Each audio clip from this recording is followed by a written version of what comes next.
Exploring the woods alone at night can be a truly frightening experience. What happens when you come across someone or something you'd prefer to avoid?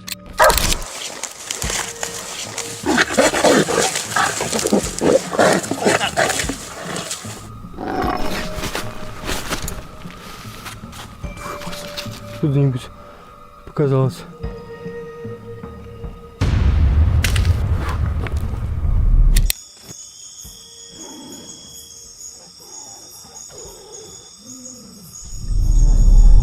This chilling video was captured by a popular YouTuber from the channel New, known for exploring haunted forests and documenting eerie moments.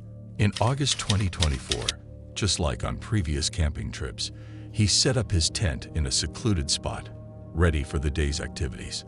At first, everything seemed perfect, but as the sun began to set, what started as a simple camping trip quickly turned into a terrifying experience. Banyak banget syarat-syaratnya teman-teman ya. Tuh.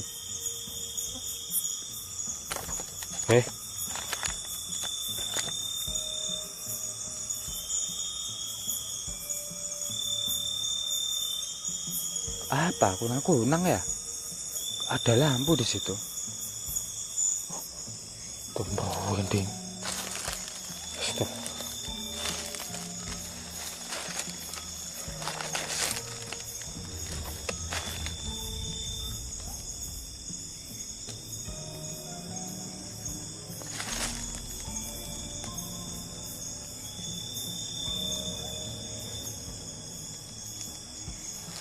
Tadi ya kayak ada suaranya teriak ya teman-teman.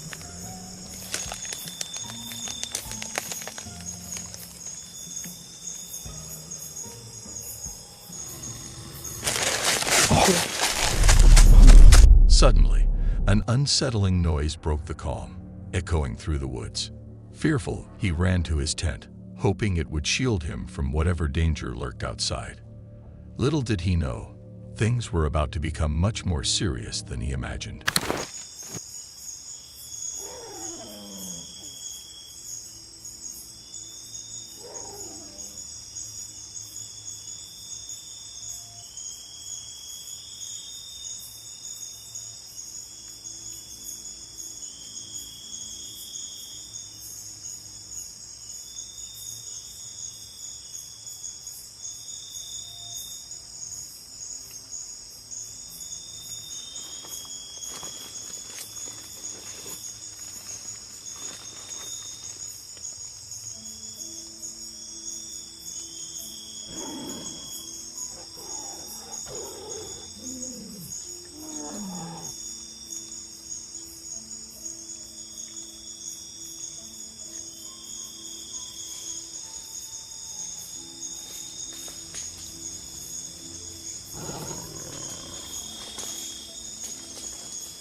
First, the growling sound was distant, but as it grew louder and more intense, the man couldn't shake the feeling that he was in trouble. At one point, it seemed like the creature was trying everything to get into the tent. The forest, once peaceful, now felt charged with the presence of a wild creature. What the creature was or what it looked like remains a mystery to this day. Thankfully, the creature eventually departed. Although the man remained uneasy, he somehow managed to take a nap. At daybreak, he packed his belongings and evacuated the forest unharmed. As unsettling as this encounter is, what you're about to see next will leave you on the edge of your seat.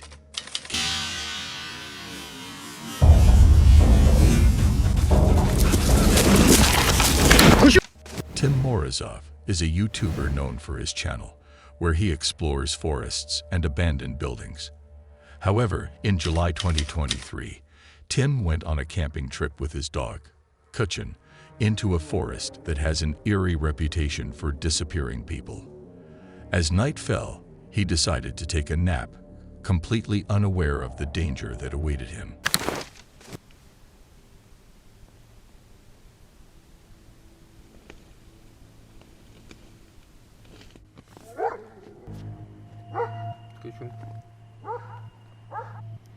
Кучум!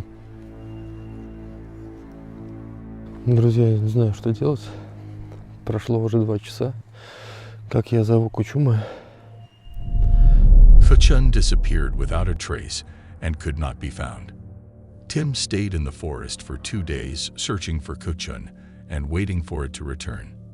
However, he soon began to run out of food, so he made the difficult decision to leave alone, hoping that Kuchin would find its way back to him.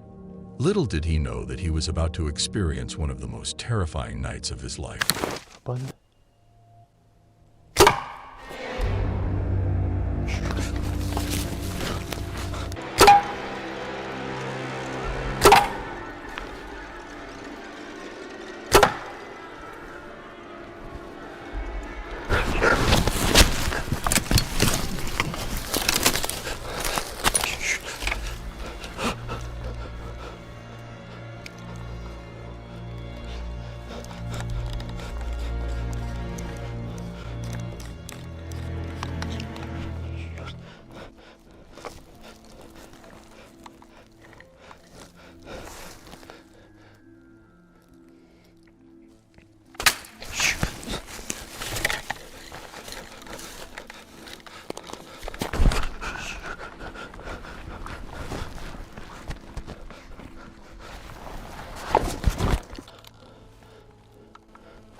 Боюсь куда-либо идти.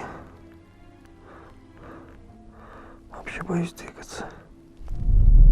Tim was shot at with arrows by an unknown person. Scared to move, he remained calm, hoping the person would leave. In a twist of fate, he reunited with his dog, Kuchin, who was already limping due to a sprained leg. Кучум! Кучум! Где ты был? Куча! Completely unaware of the potential danger lurking in the dark, Tim chose to wait in the forest with Kuchin until daybreak before leaving. However, what he didn't realize was that the terror was far from over.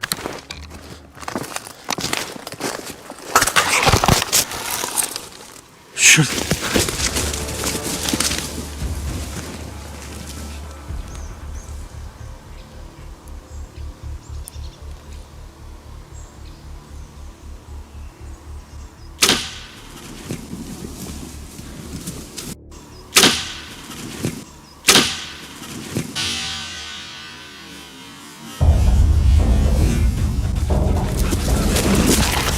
Кучум! Куча! Куча!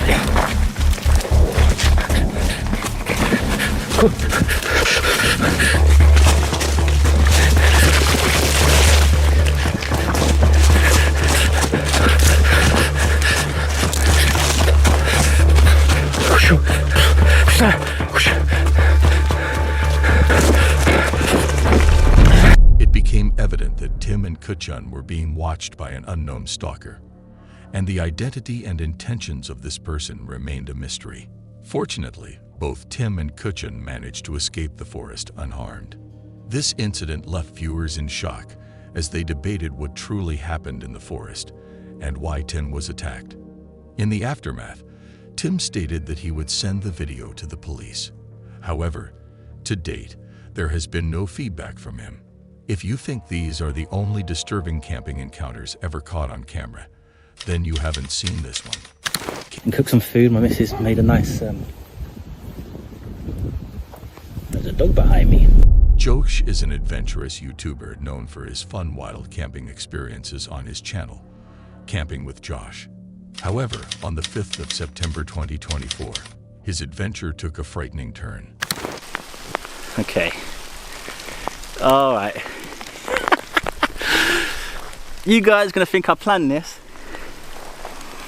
I didn't. I think Halloween's coming up, isn't it?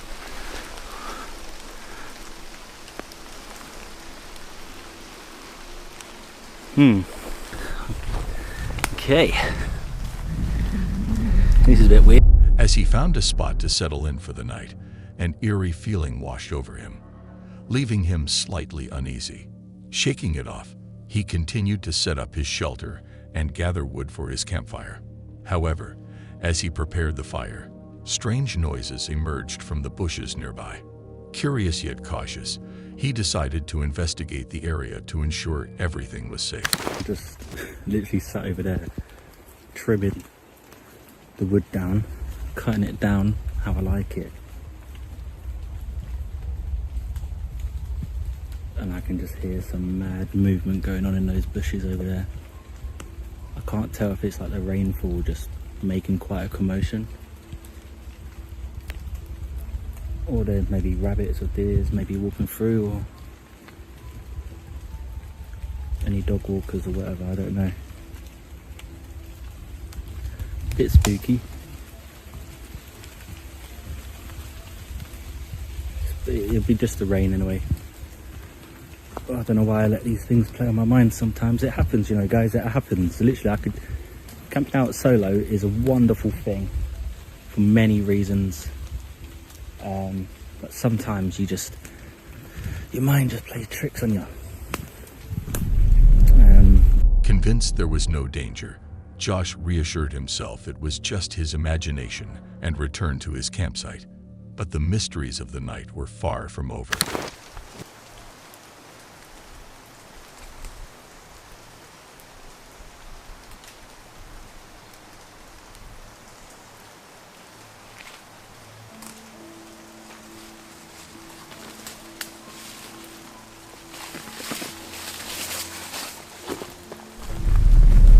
Heavy footsteps echoed through the darkness, now closer than before. Feeling unsafe, Josh decided to check the area once again.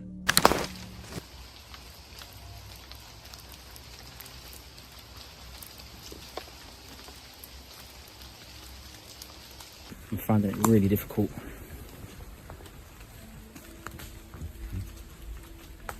Do you know what I mean? You heard that.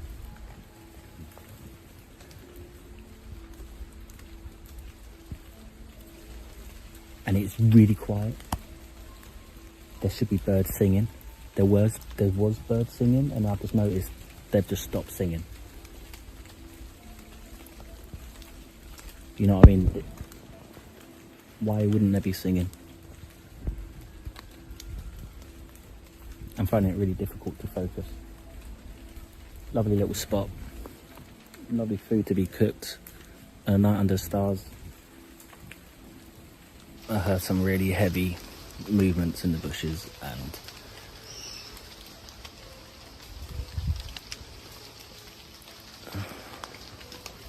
I'm pretty sure I saw something in the bushes as well.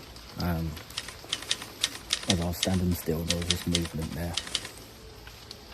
So I think what I'm going to do is I'm probably going to leave my tarp here in the woods. My bag is already packed. Josh tried his best to shake off the eerie feeling, but the strange noises persisted, and he caught glimpses of movement in the bushes. Fear began to overpower his curiosity, and he decided it was neither comfortable nor safe to stay. Determined, Josh decided to abandon his shelter before the woods were engulfed in darkness. Josh escaped the woods unscathed, but he was left with an unsettling feeling he couldn't shake. As he headed back to safety, he found himself with more questions than answers. This serves as a reminder to always trust your instincts, just like Josh did. If he had ignored his gut feelings and chosen to stay, it could have turned into a dangerous night for him. If you are enjoying this video, please like, subscribe, and share as we delve into the next encounter. Твою ж мать. Это не человек. As previously mentioned, YouTuber Tim Morozov, known for exploring haunted forests and abandoned buildings, embarked on a camping trip in the mysterious Meta Forest in his search for ghosts. This location is notorious for its eerie atmosphere, which often frightens people away, and it's safe to say that Tim certainly got what he was looking for. Духи этого леса. Вы можете выйти со мной на контакт.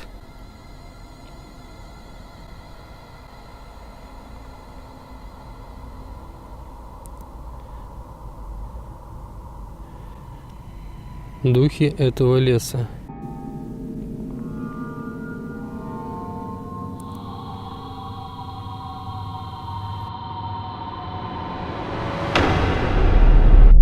Unbeknownst to him, something or someone walked past behind him. As he continued to summon the spirit of the forest using the Ouija board, something terrifying happened. Пробуем с доской Ouija, но уже в палатке. Если ничего, то вырубаю свет. Выключаем.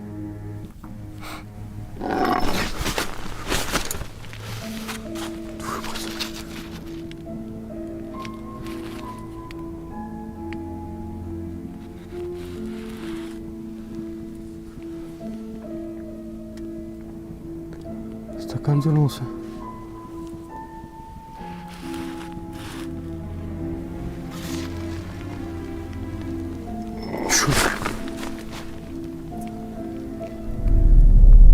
Although he wanted a response from the unknown spirit, he was still terrified.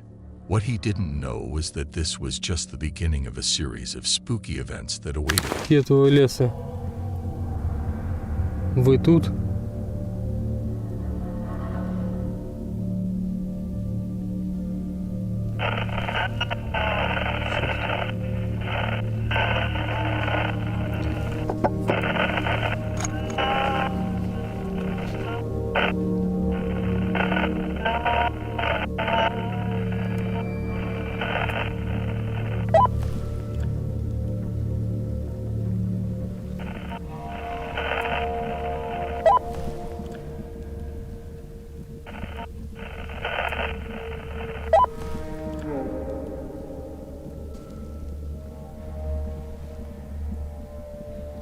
Кто здесь?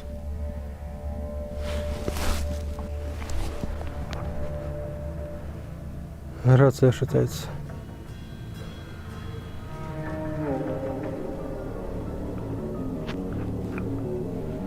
Ее кто-то тронул.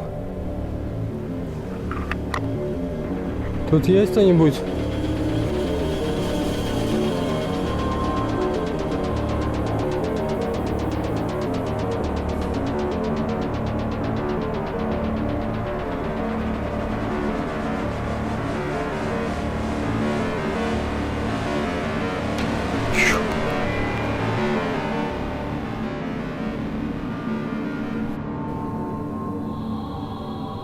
Кто там?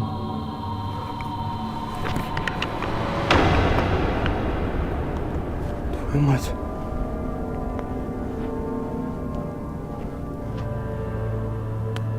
Фонарик, тень откуда-нибудь показалась.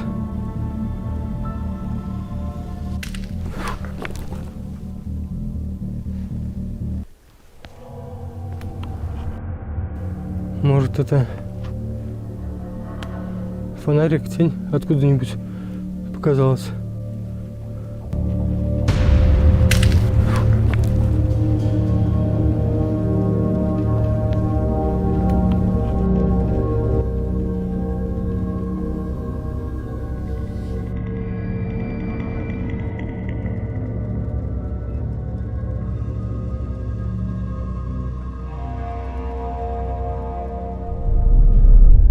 In the twinkle of an eye, a shadowy figure ran swiftly through the woods. Although Tim couldn't see it at the moment, he later reviewed the footage and realized it had been captured on camera. This sent chills down his spine. One would think he had faced enough terror for the night, but the forest wasn't done with him yet. Снова какой-то шорох, скрип.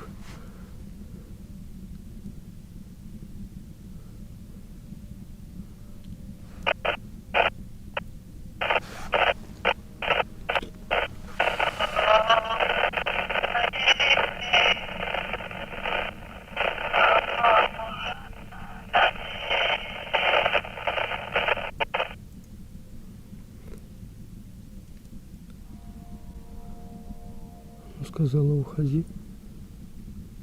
Рация снова шатается.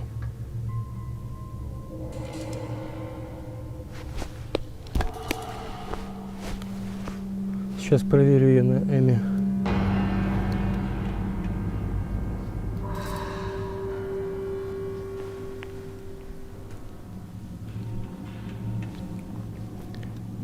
Сигнала нет.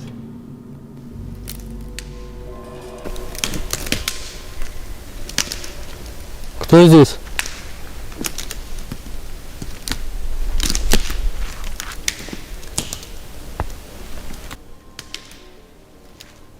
Кто здесь?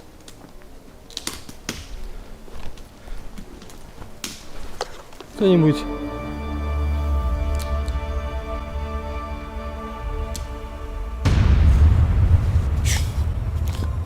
Твою ж мать! Это не человек. Это не человек.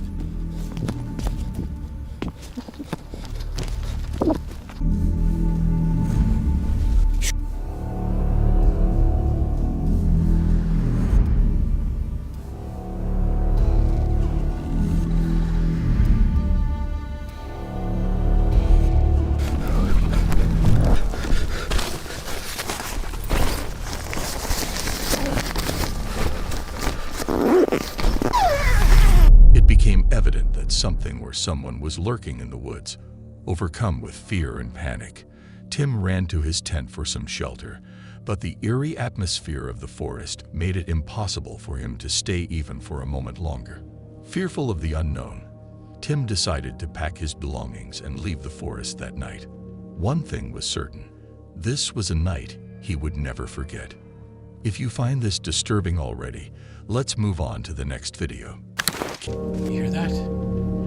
I know this is gonna sound crazy, but I'm laying in bed and it sounds like something is being thrown at the camp. On Saturday, September 24th, 2024, Kenny, a YouTuber known for his channel Kenny of All Trades, who loves van life, went on a camping trip with his dog to the Foothill State Forest as an escape from reality. As night fell, he enjoyed his meal and the tranquility of nature. Soon, he decided to take a walk before retiring for the night, unaware that the evening held something terrifying in store for him. I'm telling you what, there is just noises all over. Maybe we should go for a little walk. I'm pretty sure this is how most good ideas start. Or horror movies. Check out all the acorns. That's gotta be what I hear dropping.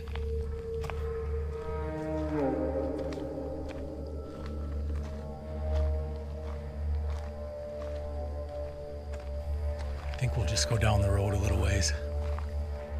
I thought I just saw a flash.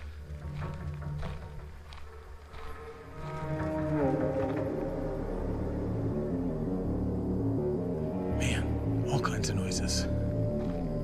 That flash could have been a reflector or something.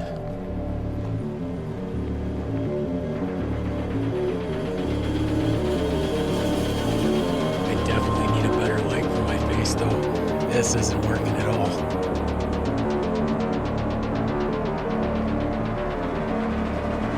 It's a beautiful moon tonight. Almost a full moon.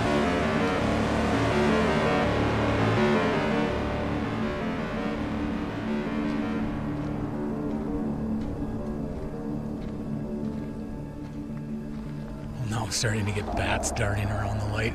Probably head back to the camper. There's definitely some noise in this woods.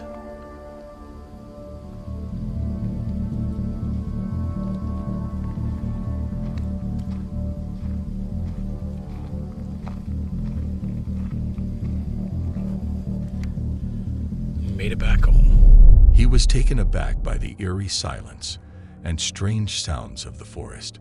Fearing the unknown, he decided to return to his camper to get some sleep. However, what he didn't know was that sleep was far from him. You hear that? I know this is gonna sound crazy, but I'm laying in bed and it sounds like something is being thrown at the camper.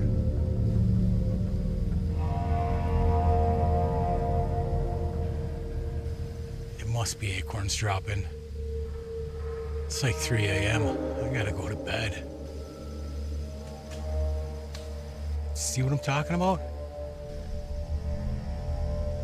When your mind starts playing tricks on you, these nights get really long. It's pretty dark out here. Seeing them. At one point, Kenny thought he heard something being thrown at his camper, even though he couldn't see anything. Throughout the night, he struggled to sleep, and when morning came, he packed up and left. Kenny had parked his camper in a secluded area where there were no tree limbs overhead. This raised the question of whether whatever struck his camper was dropped from above or thrown. If it was thrown, who could have done it? Now, brace yourself for what you are about to see next. In eastern Germany, the creator of the BS Action Channel, a hunter, accompanied by his loyal dog, ventured into the woods in search of a wounded boar. What they didn't realize was that they were about to encounter a terrifying situation they would never forget.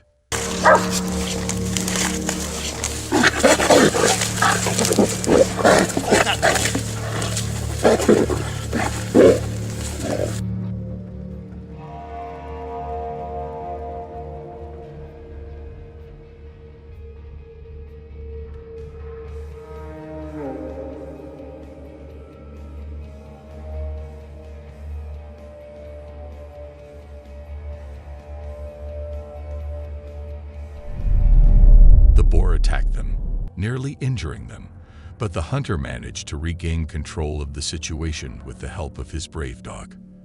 The encounter could have been much worse if the dog hadn't intervened, highlighting the strong bond between the dog and its owner. This incident left viewers moved by their ability to work together, trusting each other without hesitation.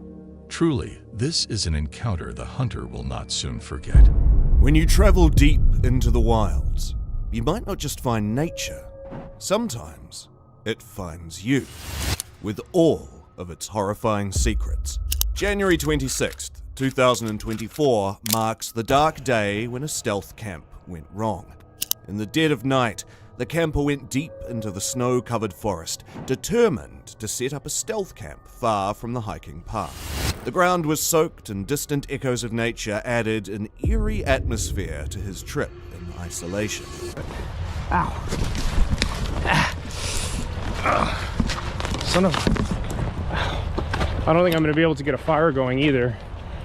I brought everything I need to start a fire, but... Oh, this looks nice up here. I brought everything I need to start a fire, but everything's literally soaked. This looks pretty nice up here. I think we're going to call this home for the evening. Looks pretty dry. Well, relatively.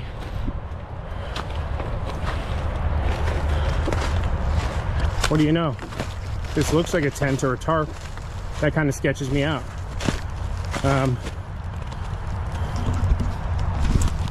So that's the remains of a tent and a tarp. That means somebody's camped back here before. Now, it could have just been some young punks smoking dope. Or it could have been like an Asian Tony type character. Maybe Asian Tony himself.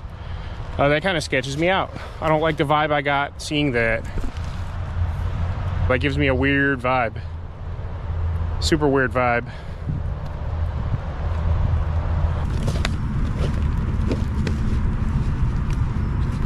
He had already started feeling the horrors of this forest.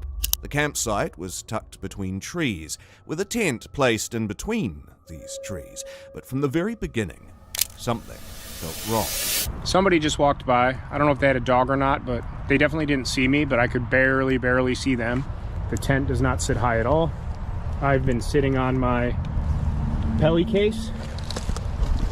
This was while I was eating, just finishing up eating. I don't know why, I'm just spooked. I haven't been saying that, but I've been spooked since I got here. I keep feeling like somebody's watching me. And then seeing that person. I know it's a public park, but still.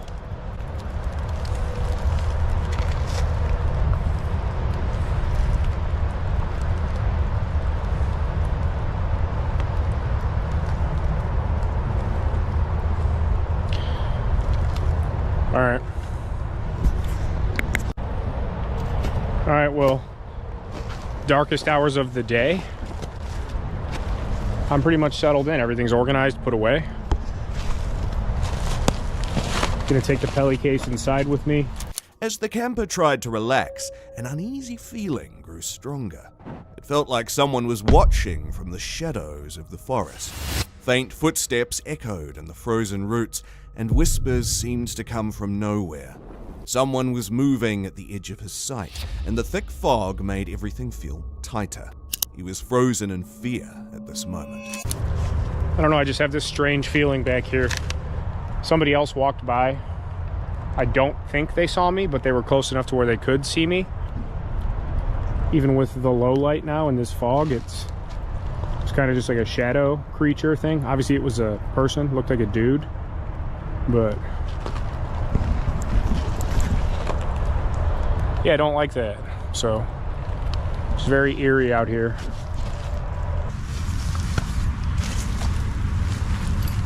Everything's all wet, but it should be nice and dry in here. Nice. Then there was a sound, a soft tap, like someone walking around the tent. The taps turned into loud, obvious sounds. Fear gripped the camper as something began pulling at the tent, trying to collapse it. There's somebody, hang on. I don't know if they could see it or not through the tent. I don't think so. I'm leaning right up against the light, but somebody's walking around out there very close to the tent.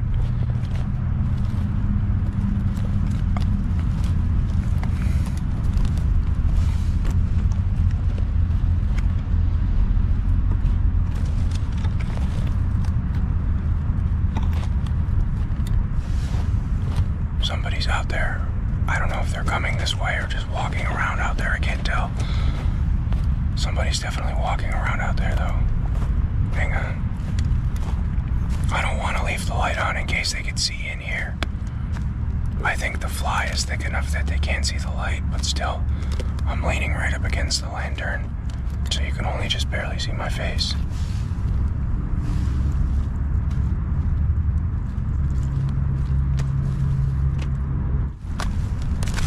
All right, I don't like this. Hello? Hello? They're touching my tent. Stop.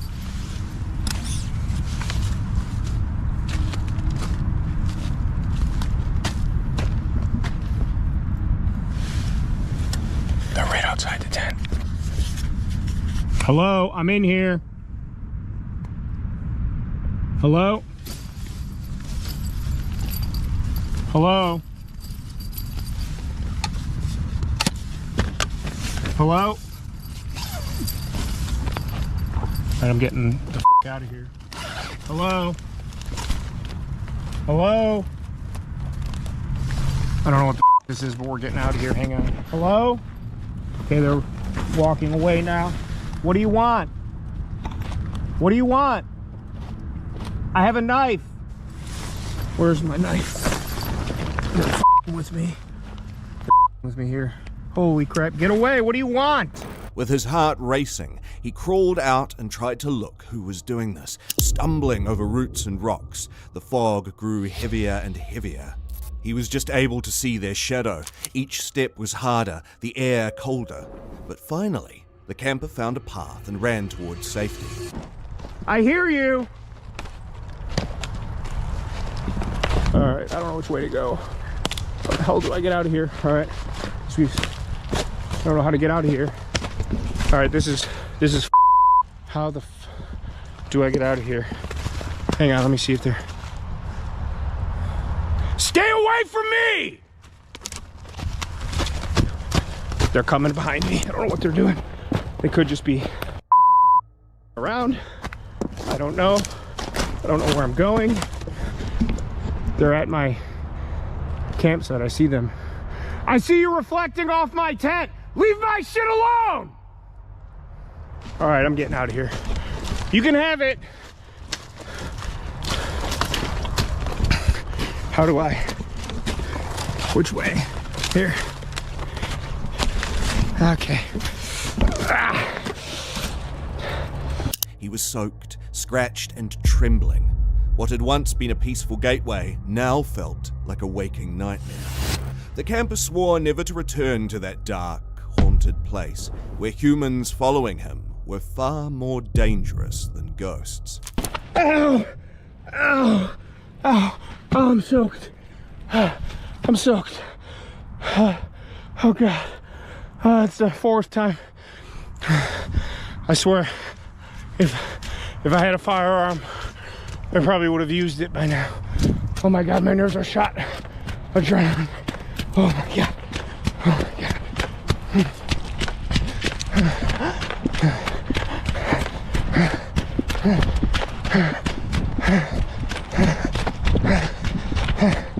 Holy shit.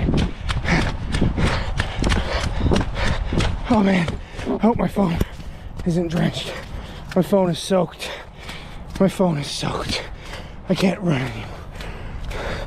I'm close. God. Ow. Ow. My ankle and my knee.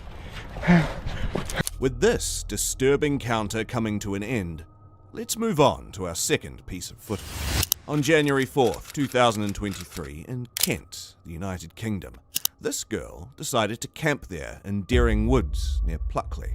She thought it would be a quiet escape into nature, but the woods had other plans. The camper set up her hammock in Deering Wood, unknowingly stepping into England's most haunted forest. It's better, I can see a bit now.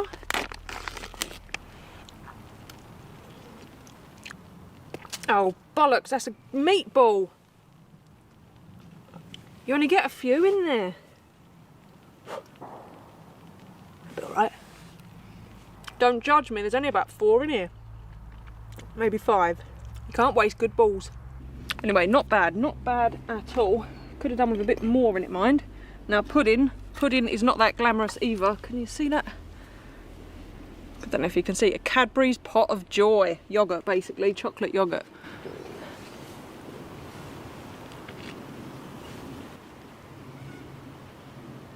There is a lot of noises in these woods. Where's my spoon? It's getting cold. Oh, get that fire going, I think. Now the rain, I think the rain stopped. Or it stopped enough for a fire anyway. Sounds like kids screaming. As darkness fell, the silence grew heavy, broken only by the distant sound of owls. Then came the whispers, low, faint, and impossible to point out from which direction they were coming. The sound of footsteps followed, moving around the tent. The hammock's really comfy, thank God, so I should sleep well, I would think. Where's my big bean? What was that noise?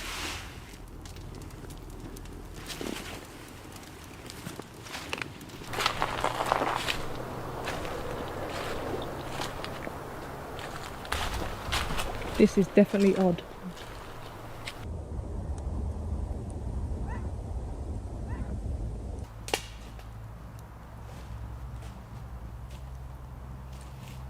I've got no idea if you guys heard that or not, but honestly, I don't like it. I'm going to be honest.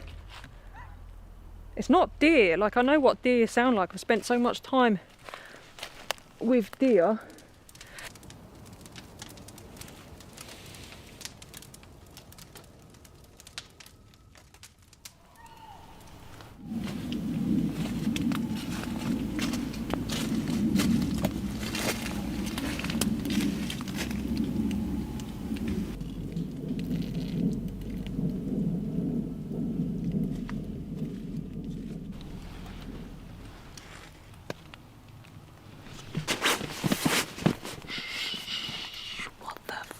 That. I don't want to turn the light on because I'm pretty convinced there's been a person or persons. What the fuck? I've never wanted the morning to come as much as I do right now.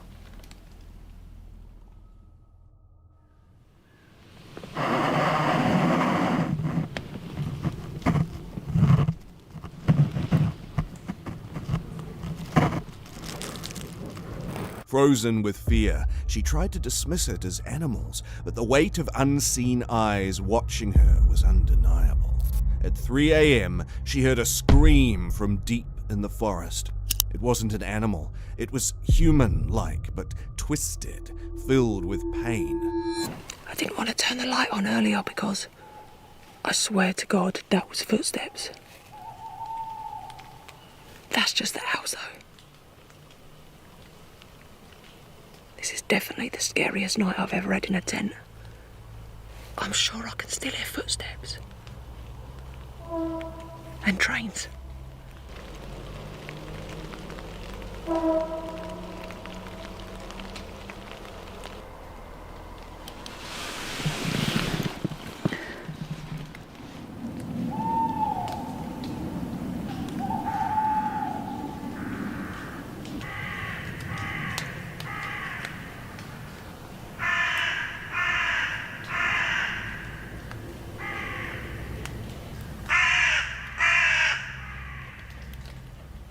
She clutched her flashlight, desperate for the morning. The shadows seemed to shift around her, and the trees seemed to breathe, closing in. At first, I thought perhaps someone from the footpath had got lost and wandered in. That was the first time at 2 o'clock in the morning. When it happened again at 3 and then again around 3:20, I decided it's definitely not just a lost dog walker at that silly o'clock. So, yeah, don't know what it was, but there was definitely someone walking around this tent. It was no way was it a deer or a fox or any kind of mammal. The footprints were all wrong. Safe to say I did not sleep very well at all.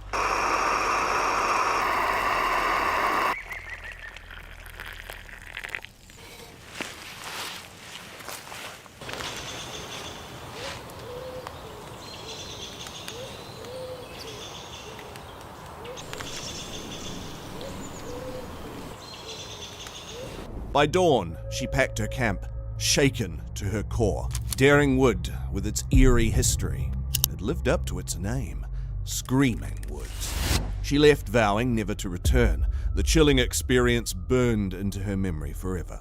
Moving on to our third piece of eerie footage. On October 16th, 2022, a terrifying night south of Williams, Arizona.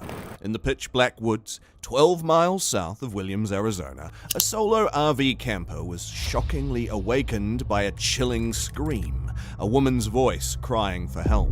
The sound echoed through the trees, sending waves of terror through the camper. But little did he know that things were about to get more horrifying with every minute.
Grabbing his camera for proof, he stepped outside, his flashlight trembling in his grip.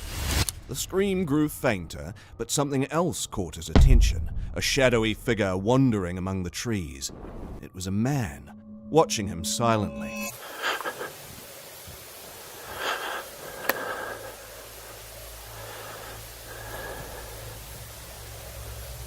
Hello?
Okay, that's creepy.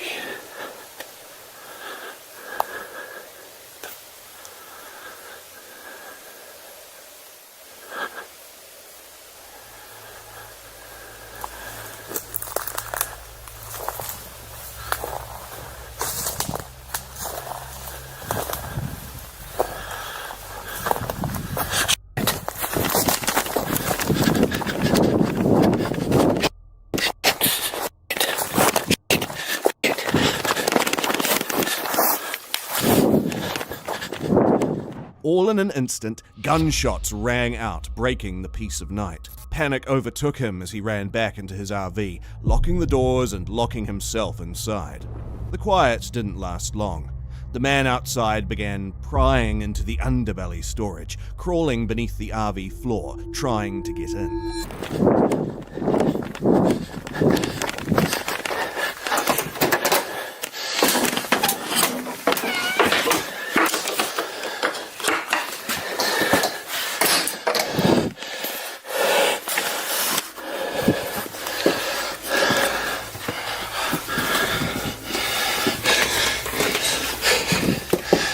Somebody out there.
Each thud and scrape was a reminder that safety was slipping away.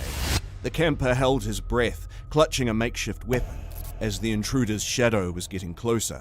What happened next remains a mystery, but the footage captured every terrifying second.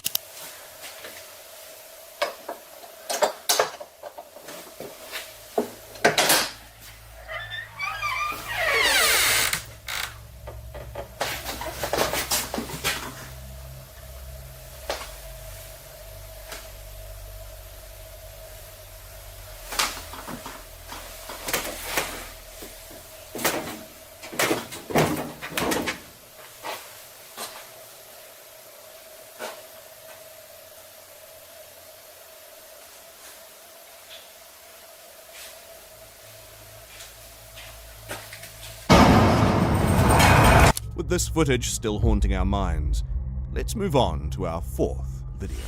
On October 26th, 2022, this man observed the scariest sound in a forest that had always been silent and empty. A solo camper sat by his fire, enjoying the cool October night. The distant howls of coyotes filled the air, but he wasn't afraid. He had camped here many times and had never seen another soul. But as the coyotes' cries faded, something far more chilling broke the stillness.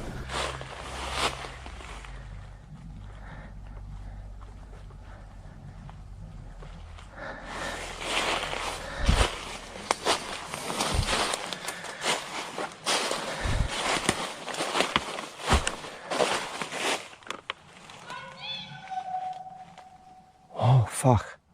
Oh, hi. What the hell? I need to get out of here. Oh, boy. Oh. Okay. That was fucking creepy. I need to get out of here. Oh.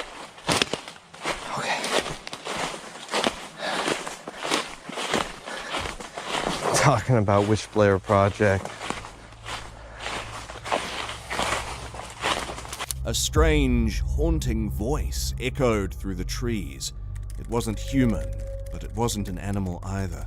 It was guttural, almost like a growl, mixed with what sounded like desperate words. The camper froze, his heart pounding. Was it someone else out there? He had never encountered another camper here, and no person he knew could make a sound like that.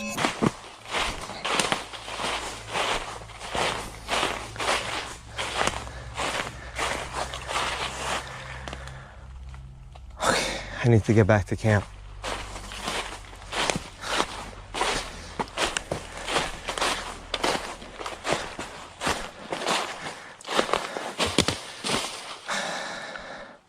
It could have been campers, but this area is extremely secluded.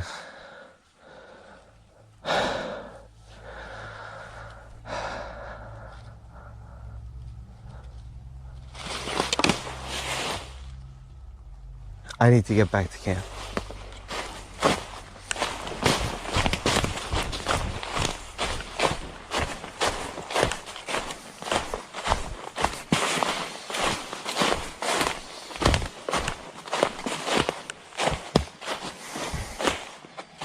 The voice grew louder, echoing in the area, sending shivers down his spine. Every instinct screamed at him to run, but he was rooted in place, his ears straining to catch every noise.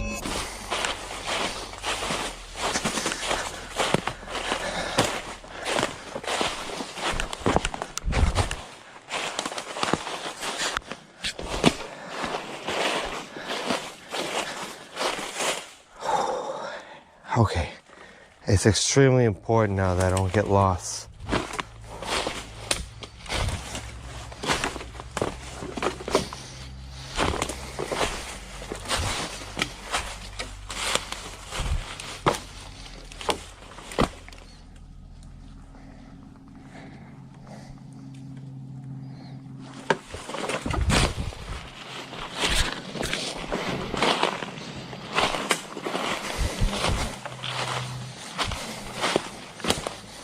Disoriented? Yes. Lost? No. I should be fine. Then, the voice stopped as suddenly as it had started. The forest fell silent, but the camper knew he wasn't alone. Something was out there, something that didn't want to be seen. On October 31st, 2022, at one of the haunted Halloween woods in the UK, a camper set out in her micro-stealth van to spend Halloween night in a haunted UK woodland. The woods were said to be haunted by an old church and cemetery, and were said to be filled with restless spirits.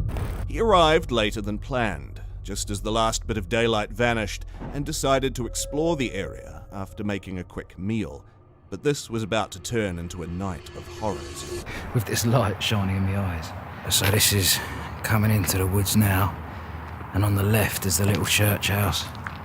And behind that is the cemetery.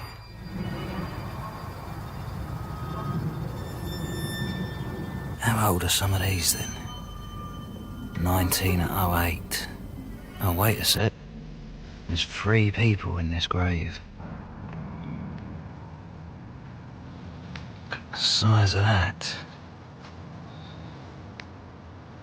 Well, obviously I don't want to be disrespectful and tread on any of the graves.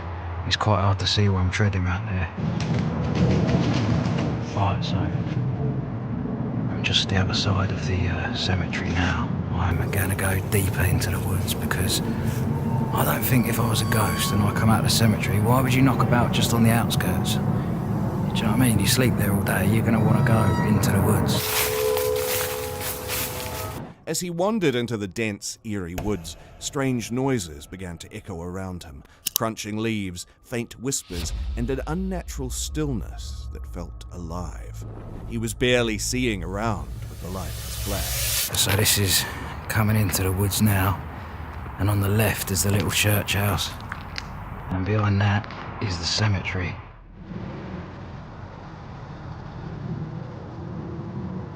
How old are some of these then? 1908. Oh, wait a sec. There's 3 people in this grave. The size of that. Well, obviously I don't want to be disrespectful and tread on any of the graves. It's quite hard to see where I'm treading around there. Right, so I'm just the other side of the cemetery now. I'm going to go deeper into the woods because I don't think if I was a ghost and I come out of the cemetery, why would you knock about just on the outskirts? Do you know what I mean? You sleep there all day, you're going to want to go into the woods. Near the cemetery's edge, he claimed that he saw movement, but every time he turned his head, nothing was there. Suddenly, a distant figure appeared between the trees.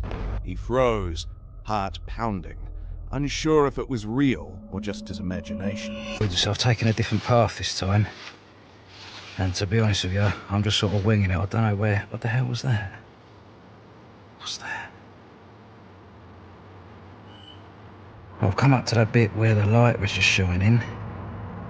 What? It's moved. I'm gonna have to go and check that out. Where the hell is it coming from? This might have been what was reflecting that light. It says, if you find this card, please pay it forward to do something kind today. Well, it looks like there's some sort of drop off down here. It goes down quite far. I mean, the last thing I want to do is stack it down a hill. There are a lot of noises in these woods, but at the same time, if I was in the woods on a normal night, I'd just think it's normal. It's only because I'm thinking I'm on a ghost hunt, so every little noise, I'm like, is that a ghost? But in all honesty, it's fine. It's frogs and pigeons. Pigeons! I love pigeons. The light on the top of my camera, I think it's going to die quite soon, so I'm only going to have my torch left. Right, I'm starting to get a little bit lost, I'm not going to lie. But I think I'm going to head back towards the way that I came because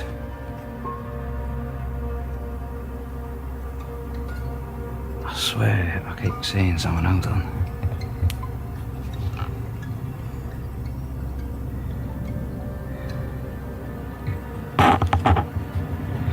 There's no one there, I swear there was. I think I'm gonna go this way, to be honest with you. What the hell? That is a person. I'm not even joking. What the f***? I can't see anything. The figure disappeared into the shadows, but the tension only grew. Every snap of a branch made him feel hunted. Deciding it was too much, he hurried back to his van, locking himself inside. That night, unable to sleep, he played back the footage. Take out some things. So, I've...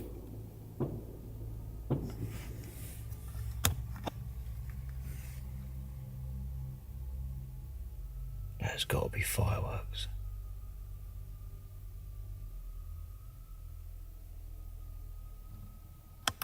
I I've tried to look on the screen on the camera at the footage, but this screen's so small and it's real dark and I can't see much on there either. One thing that you guys don't know is that before I had that hot chocolate, I might have had a large cup of Bailey.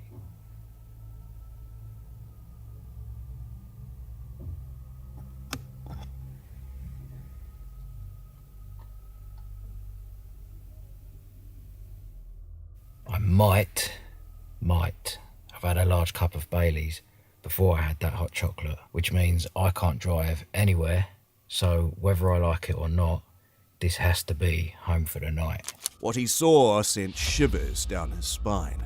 A shadowy figure watching him from the trees, its shape far too real to dismiss. Though he survived the night, the experience left him shaken. With that being said, let's move on to our next disturbing forest encounters. On April 30th, 2023, a camper decided to spend the night deep in the woods, far from everyone else. First, everything was calm. The fire burned quietly, and the only sounds were the rustling of leaves. But as night fell, the forest grew too silent. Right, we've got steaks on go now. Bit of ribeye. Pot boiling for some mash. And I've got a visitor. Creeped up behind me asking me if I had a light. I shit my pants. This is Martin anyway.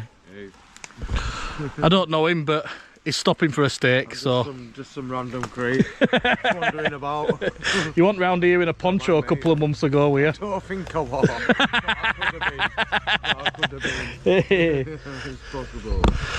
Right, gonna get these cooked up. Didn't do much filming because of that lad Martin, who creeped up behind me asking for a light. We were homeless, so I fed him some steak and some mashed potato, and he's gone on his way. So I'm just going to enjoy this fire. Suddenly, a man stepped out of the dark. He wore an old poncho and said he was passing through. The camper felt uneasy, but offered him some food. The man barely touched it. When the camper turned to check the fire, the man was gone, without a sound. Then wait and see what the night brings. What do you think, mate? I did ask Martin if he's been creeping about in these woods before, but he said he hadn't. Mind you, he's wrong build, isn't he? Than what I caught on my trail camera. I'm going to be on Noya now tonight as well. Thinking, is he going to come back? Because he wasn't a normal homeless person, if you know what I mean. After I fed him, he scurried straight off. And I've just tried using my night vision, and the batteries have gone on it, even though I've charged them up. Hopefully trail camera. The camper quickly packed and left, feeling like someone was watching. The next day, he returned to grab a trail camera he'd set up, but it was missing. Right, I'm going to chill out now by fire and just watch poor man's telly for a bit. The more I think about it, the stranger it gets. Fed that lad, and let's be honest, he was a junkie, right? Fed him, talking about life and how he got to where he is and drugs and whatnot, and then turned around to cut some firewood up. So I cut a couple of logs up, and when I turned back round, he'd gone. So scanned about, and he was just walking off into darkness. So I said, "See you later, pal." He went, yeah, see ya," and just left. And I just found that really fucking strange. Note's gone missing or out, he hadn't taken out, but the fact that he just left without saying out has put the EBGBs up me, because he's going for two things. One, going to tell his mates There's a guy camping out with a load of filming equipment, and 2, he's gone to score because he needs his fix, and even then if he goes and scores has his fix. He left the woods for good, shaken by the thought that he was never alone out there. Let's move on to our 7th piece of footage. On June 2nd, 2022, deep inside a dense forest, a YouTuber set up a camp for a solo adventure. The night was dark, the air thick with silence. Alone in the woods, with nothing but the sound of crickets, he filmed his camping video, unaware of the terror that would soon come. As the hours passed, something strange happened. Wait for it to cool down some. It's just hot.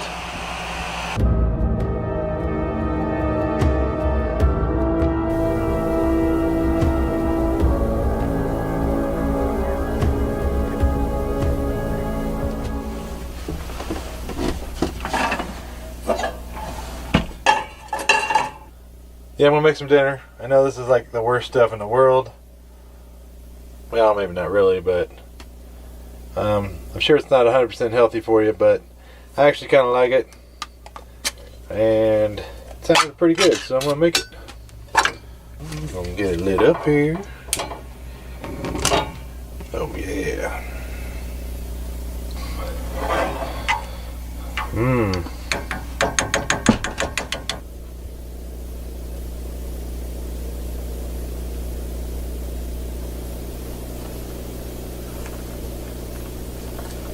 A loud knock echoed against his camper door. Just one knock. He froze in fear. His heart pounded. Then, the sound of someone dragging their knuckles down the door followed. Slow and deliberate, like they were angry or crazy. The knock came again, once.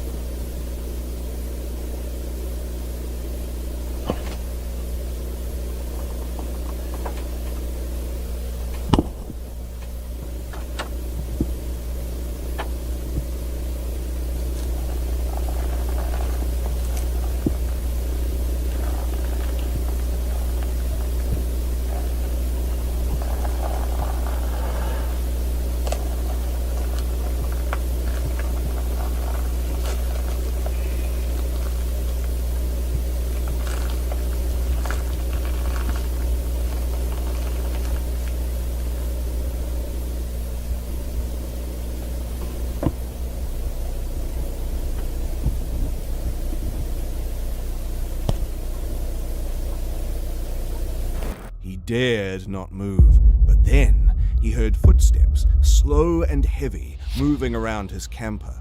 It felt as though someone was watching him from the windows. His breath was caught in his throat. He couldn't see anyone, yet he felt the presence outside, too close, too real.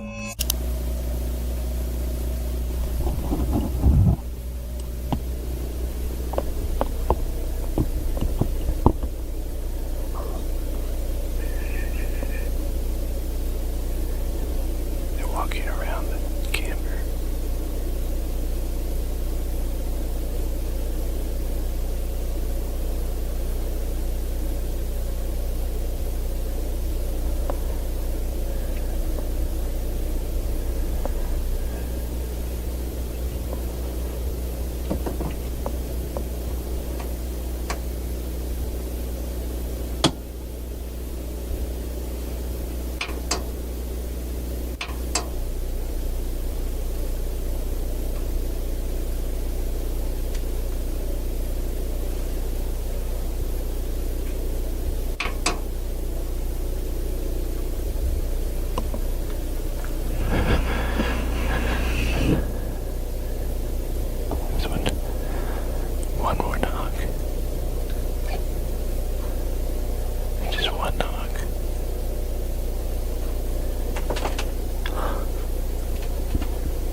terror grew worse.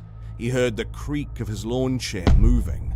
When he dared to look outside, he saw the chair had been placed at an angle facing his camper, as if whoever did it was waiting, watching. The darkness made everything worse. Every shadow, every rustle was a warning. Tonight when I went to bed, or the last time I went outside.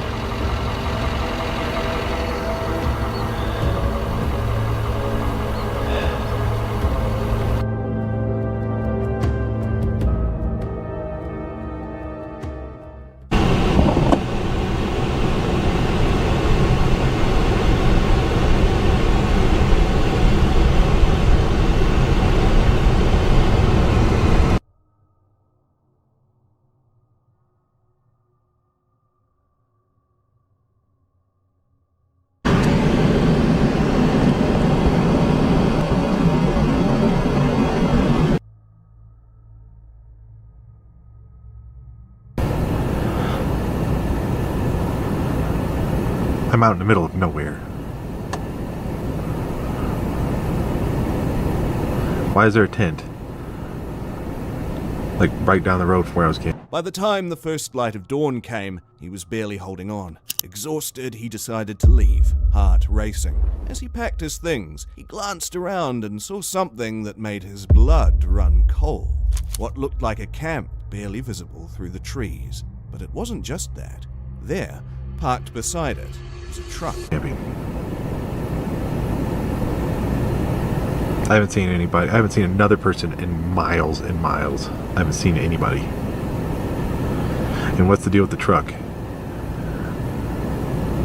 The guy in the truck. There was a guy sitting in a truck on the side of the road. Like a dark colored Ford or something. I think it was a Ford. Like just sitting there. I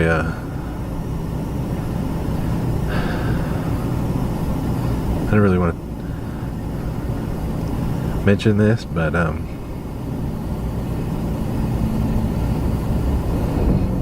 don't forget to share this with a friend you want to scare the shit out of online.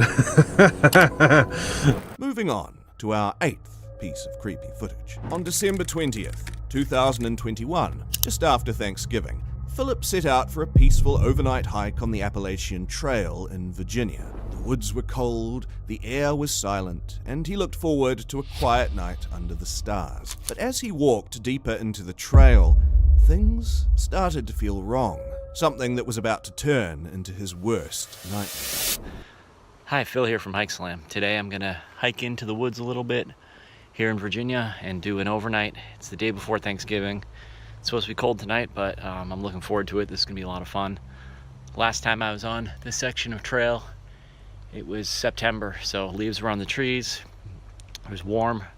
Right now it's really nice. It's probably low 50s, but it'll be colder tonight, so I'll have a fire, have some food, set up my tent, and we'll see what we find. So I'm gonna get going here and yeah, find the camp spot and see if anybody's... He found pieces of trash scattered along the path, empty beer cans, a broken bat, and strange writings. One piece of garbage had a message written across it. The hangman is coming down from the gallows. At first, he laughed it off, but something about it disturbed him. So the hike's been awesome so far. I mean, I've only been out for about half hour. River behind me, really pretty day. As I was walking up, I saw some trash in the trail, and I came across this. So some Bud Light cans, plastic bat, some writing on some of this garbage.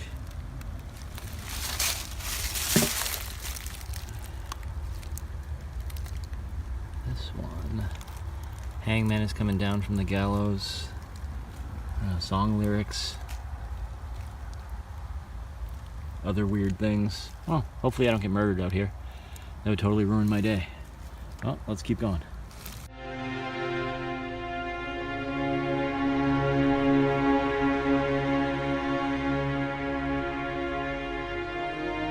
As the sun began to set, he stumbled upon a dead duck with its neck twisted. There was a note pinned to it, the ink fresh, the words chilling. Who has just left this duck in between nowhere? Why would someone do that? The weirdness continues.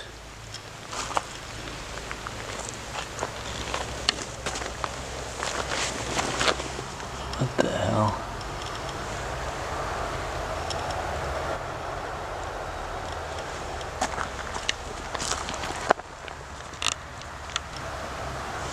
And there's a dead duck here.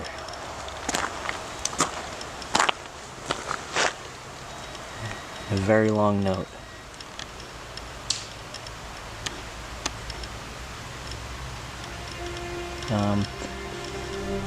And it looks like it was just put here because it's not wet. That duck is fairly recently killed. Alright. Kind of creepy. The woods, once still, were now becoming suffocating. As he walked towards the river, he saw smoke rising from a small fire. A mysterious man camped by the water, sat silently on a rock, watching the flames. His heart was racing while explaining all this. Other hikers had warned him about this man, leaving cryptic notes and dead animals. Okay, well that was really weird. So as I was hiking toward the shelter, still considering what I was going to do for the night, these two women were hiking in the opposite direction. They had a little dog with them. They asked if I had seen the guy who was leaving the notes. I said he has a campsite down by the river because I could hear the fire going. I could see where his tarp was set up. He was actually just sitting on a rock down there. They were shocked I was still considering camping out there, but I decided that I didn't really feel like it, and plus they said that they were kind of freaked out and asked if I would go with them and walk past his campsite so they could get back to their car. So I did, and then when I got back to my truck, I went over to the other side of the road, drove up like a Forest Service road, and I'm actually on the Appalachian Trail, just going the opposite direction. So instead of going instead of going south, now I'm going north, but I'm just gonna find the closest camp spot to where I'm at because the sun is going down, and set up camp and yeah, settle in for the night. All right, let's get going. Also, two women, visibly shaken, asked him if he had seen the man, their voices trembling with fear. They begged him to walk with them past the campsite, terrified of what might happen if they went alone. Deciding it wasn't safe to camp there, he found another spot deeper in the woods, hoping for a peaceful night. But the eerie feeling followed him. See what the deal is. It should be right around the corner. All right, there's the sign for the shelter. And you can see it. You can see it down there, right through the trees. Doesn't look like anyone's there. I'm gonna go down and check it out. All right, approaching the shelter here. There's definitely nobody here. I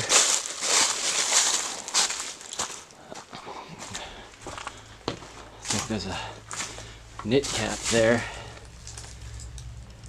Pretty clean. Shelter log.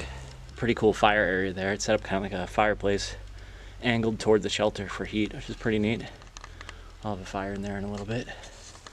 All right, let's see. You can hear water flowing down here. Everything was fine, up until a point. Phil was trying his best not to freak out. That night, as he sat by the fire at a different shelter, the horror wasn't over yet. He found the same disturbing handwriting in the logbook.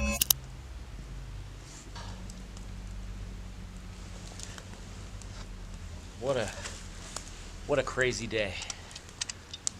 Oh my gosh. So I had the one campsite in mind, the Mats Creek shelter, and based on the crazy notes I saw and the dead animals and I don't know, running into those women on the trail who were scared. I'm glad I made the decision not to camp down there because I would have just been freaked out the whole time. This is only about 2 miles from that other campsite, but it's on the other side of the road. Still on the Appalachian Trail, but far enough away that I feel safe, which is good. Fire's throwing off a good amount of heat right now. It's a nice feeling to have dinner done, dishes done, tent set up with a sleeping bag in it, fire going. So I'm gonna celebrate a little bit of a hobo blanket here, a little whiskey. Messages filled with Bible verses strange ramblings and chilling messages. His skin shivered with fear. Every crack of a branch, every whisper of wind outside his tent made his heart race. And then, in the dead of night, he heard footsteps. Someone or something was at the shelter. Collected wood for others. See Charlie Daniels' Simple Man lyrics, which I used in 2013 Facebook post, and note the rope I found with the silicone sealant can 2 miles south of that. I left it on a stump. In 2018, while I was incarcerated at the Okaloosa County Jail. What the heck?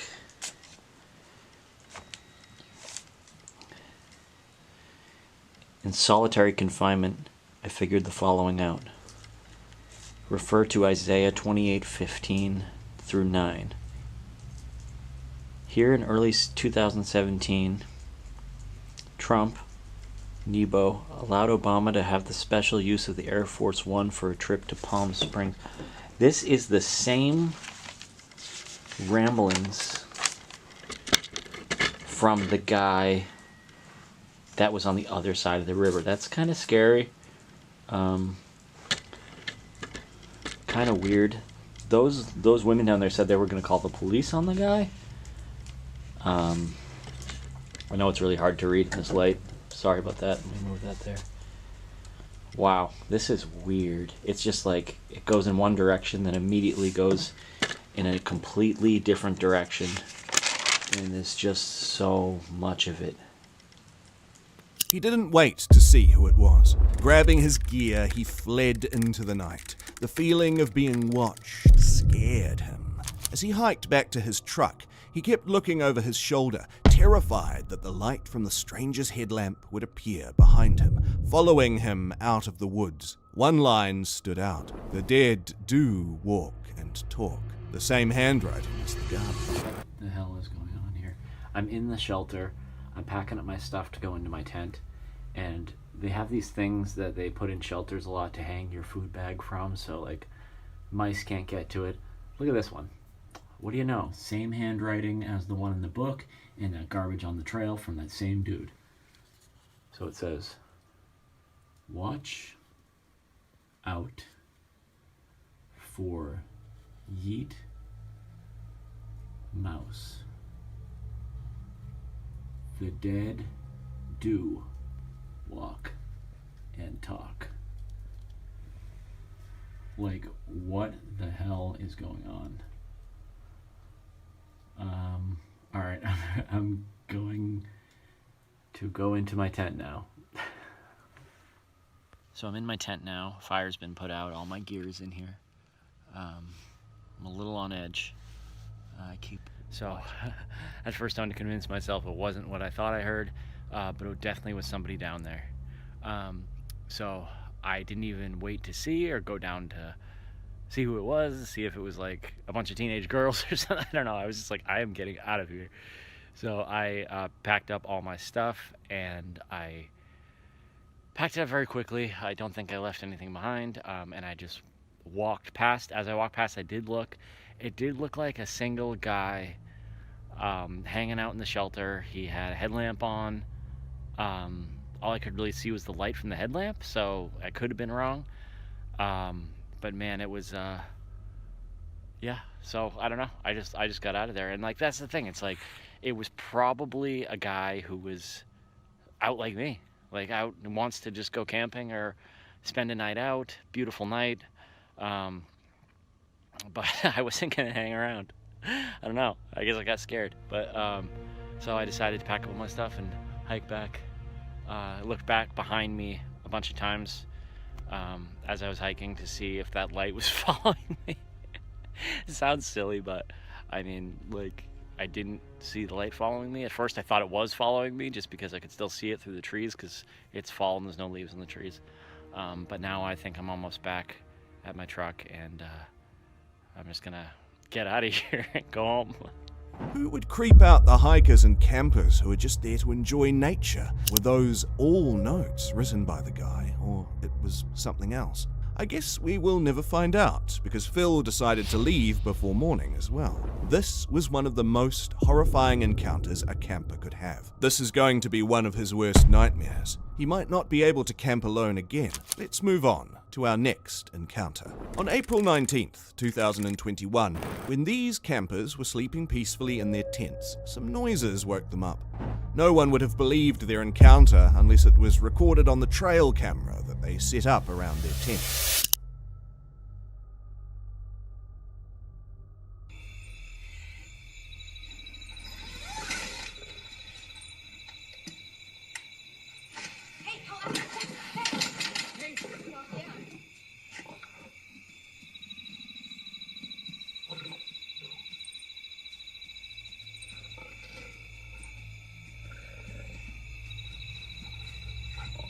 Yes, not one, but 2 lions were walking around their tents. The campers weren't even able to breathe, knowing that these hungry lions were searching for food, probably. The lions even tried to hit their tents as well. Looked like they were dying for some flesh.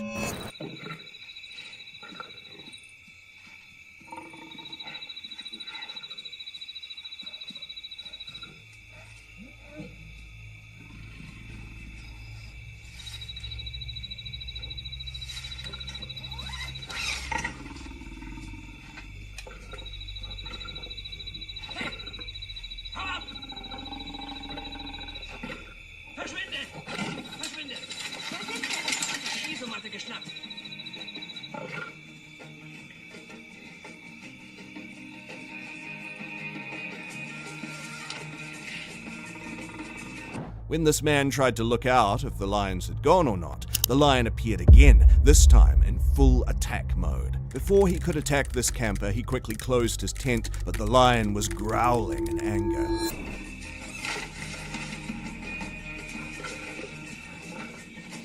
Jetzt zurück!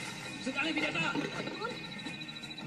Oh nein, er zieht von der Zeltwand! Hey! Hey, hey, hey! Hey! Lass mein Zelt los! Hey! Hey! Hey!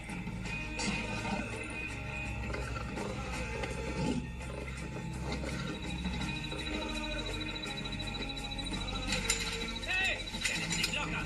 Hau ab, los! Ist was passiert? Das Männchen will in mein Zelt rein! The lion was kicking the tent again and again, knowing that there was a human inside.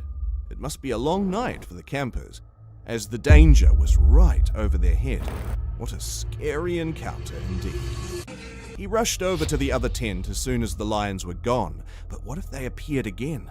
What a terrifying encounter that must have been for them. With that being said, let's move on to our next encounter. On July 5th, 2018, he shared a video of his backpacking trip along the Quahana Trail in Pennsylvania. Everything seemed normal until a subscriber noticed something strange. As he ended the first day's footage, something ran past him in the dark, fast and silent. He hadn't noticed it while recording, and didn't catch it during editing either, but when he finally did, chills ran down his spine. Guys, it's Frozen, and I wanted your help in kind of solving a mystery here. So the latest video that I put out, the Quahana Trail, a subscriber commented and asked me what was running behind my shoulder at this certain time frame on night 1. So I checked it out, and I must have completely missed this during the editing process because I had no idea. The campsite was rushed, and he found it late, around 8 p.m., just before dark. The brush around him was thick, dense enough that even a deer should have made some noise moving through it, but he heard nothing. You can see in this shot that there's something, maybe a deer. To me it looks like a deer, and then maybe another smaller deer running behind it, but I'm not quite sure. Where I was camping was all completely brush. I didn't make any kind of reaction in this shot, nor do I remember hearing anything while I was filming this clip. And I remember filming it because I had just gotten kind of all my chores done, and I was trying to settle down for the night and kind of like end the video here. But here you can see the campsite, the 2 trees that I'm attached to.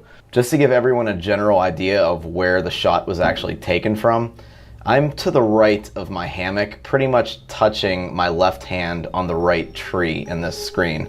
The camera was facing me and my back was facing the brush in this shot. So if anything would have came through camp, I more than likely would have heard it. Now here is a little bit better of a shot. Was it a deer, a coyote, or something else entirely? The thought kept tingling his mind. Whatever it was, it moved unnaturally fast and silent, just a few feet away. It made him wonder if he was truly alone in those woods that night. You can kind of see the open area. To the left of my head right now, that's where I walked to get back to the campsite. So you can see how overgrown it is. I'm pointing kind of where the two trees are that I was hanging from. So I'm gonna let the original scene play, and then I'm gonna zoom it in, and then I'm gonna brighten the shot up. So 3 different shots coming up. Let me know what you guys think this is. Personally, I think it's a deer, maybe a coyote, but like I said, I was camped in a pretty thick brush on night 1, and I'm pretty sure I would have heard an animal coming through that brush. So like I said, let me know what you guys think, hoping we can solve this mystery. A good day 2. I don't have to really worry about doing 20 miles tomorrow because we did 4 extra miles today.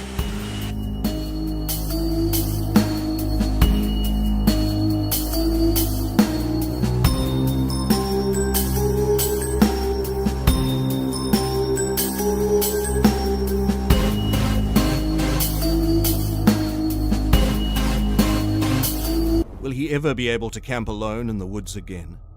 These disturbing forest encounters remind us how isolation in the wilderness can quickly turn into a nightmare. Whether it was the terror of being watched, the fear of something unnatural lurking in the shadows, or the threat of dangerous creatures, these campers were forced to confront horrors beyond explanation. The woods, it seems, are not always as peaceful as they appear.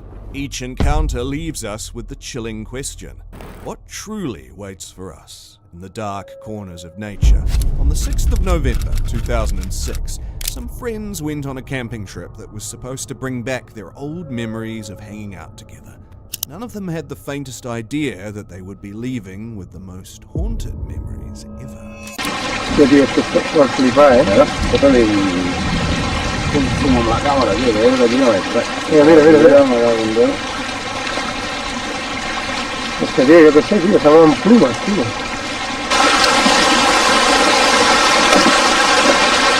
No.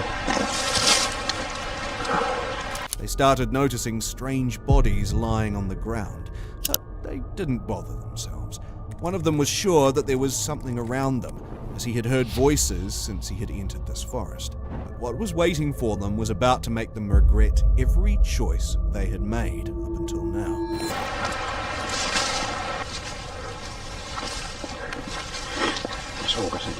Home, tio, ja veus si sembla insolent. Des de fa rato que sembla insolent. Que sí, collons, que sí, tia.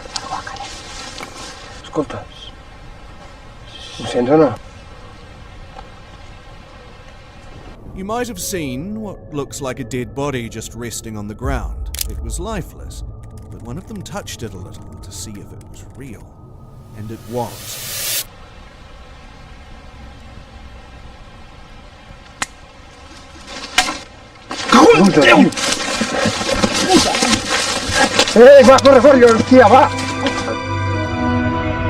With those thin limbs and sparkling eyes, it surely wasn't a human.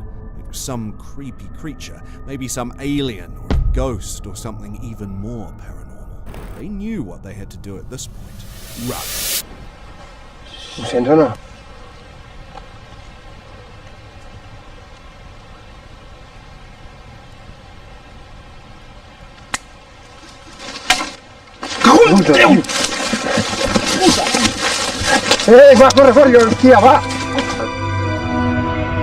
Even if they ran as fast as possible, that creature was going to come after them for disturbing it.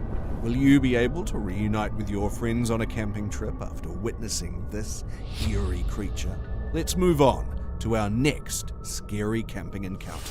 On April 19th, 2020, in Sun River Forest, a YouTuber named Noah set off on a camping trip. He thought it would be safe. A quiet night off a deserted road near Sun River, deep in the woods, where no one would find him, but he wasn't right about it. So I was originally not gonna make this video, just because I don't really have my setup or anything yet. But a few days ago, I was camping in Sun River, and what I thought would be a good location to pull over to the side of the road in like this forest area and sleep, which I thought no one was really around, turned into someone trying to creep on me, creep in my truck while I was sleeping. So, and I got some GoPro footage of it. It's kind of hard to tell, but you can kind of hear it in the background. But yeah, didn't really record after I got out and stuff. I'm currently sleeping in the back of my truck right now. I don't even know what time it is, and there's someone walking around my truck right now. If you can hear that, it's pretty loud. As soon as the sun set, he awoke to faint sounds around his truck, soft footsteps brushing against the gravel. At first, he thought it was just an animal. Then he heard something scrape along the metal of his truck, slowly yet sharply. He dared to look out, only to see a shadowy figure inches from his window, running a finger along the glass, peeking in as if keeping an eye on him. He held his breath, too afraid to move, as the figure kept moving around, scratching and dragging fingers down the sides. He knew it was not going to leave him alone at night. I wish I brought my gun back here. He keeps walking around. I don't get it. I'm like, how is he not? I've noticed. Doesn't make any sense. I'm gonna try to see if he goes away eventually. We'll see. He's literally peeking through the door right now. I've never been this scared ever. So, the current time is 2:30 in the morning right now. He's still walking around my truck. I'm gonna try to see if I can flash my light to get him scared. So he runs away. There he is. Oh my god. Morning light revealed the scary proof. Smeared handprints, long scratches and deep marks around the doors where it had tried to get in. Whatever, or whoever it was, they hadn't just found him, they had tried to reach him. So I'm back home, this is the day after. He was trying to peek in my truck quite a bit with all these marks. I didn't even notice until I got home. Handprints there, a lot of scratches, stuff like that. Dragging his finger on my side of my truck. Well, looks like to be trying to get inside my truck. That's really all I could tell from when he was walking around. That's new. Don't know how that got there. More handprints trying to get in my truck. At least the back canopy was locked, but yeah, that was the result. So that was probably the scariest camping experience I've probably ever had in my entire life. What was it? Why was it trying to get in the car? It's hard for humans to make marks like that with their bare hands, so was it some paranormal creature? With these questions still in our minds, let's move on to our fourth piece of footage. On October 13th, 2023, during a hunting trip, two hunters were shocked to find a rough shelter in the woods, and inside it they saw human bones scattered on the ground. The next day, they returned with a trail camera, setting it up by a tree aimed right at the shelter, hoping to see what was behind this horror. And what they found out was quite horrifying.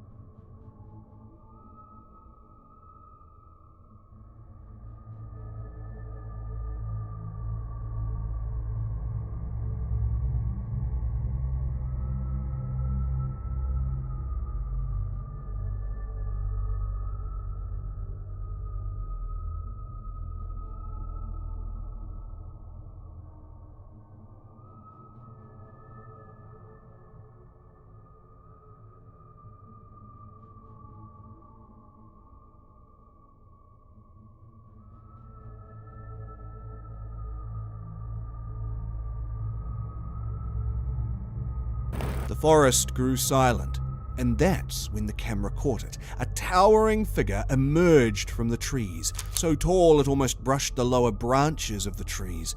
Its thick fur was tangled with mud and leaves, and its massive arms swung low as it stepped into the shelter.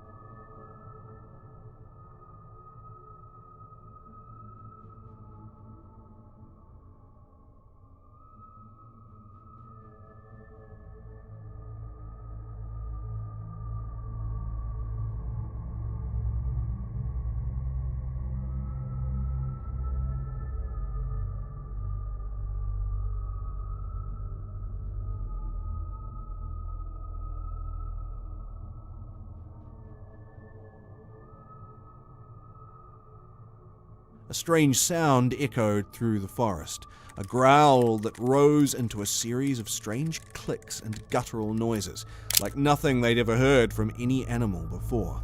Each step the creature took made the ground tremble, and it let out another growl, deeper this time, as if it was calling out to someone, or maybe in desperate search of humans. This was no myth. The creature was real, and it seemed like it was the one hunting them. This is said to be one of the most real pieces of footage of Bigfoot till this time. On September 14th, 2023, in Pocomoke Forest, Maryland, this YouTuber, CJ Faison, alone in the dense forest, set up camp just before the dark. This was just another chance for him to be closer to nature, but little did he know that it was about to become his worst nightmare. I'm not really sure if I feel safe leaving my truck, but it is what it is. So this cemetery right here was one that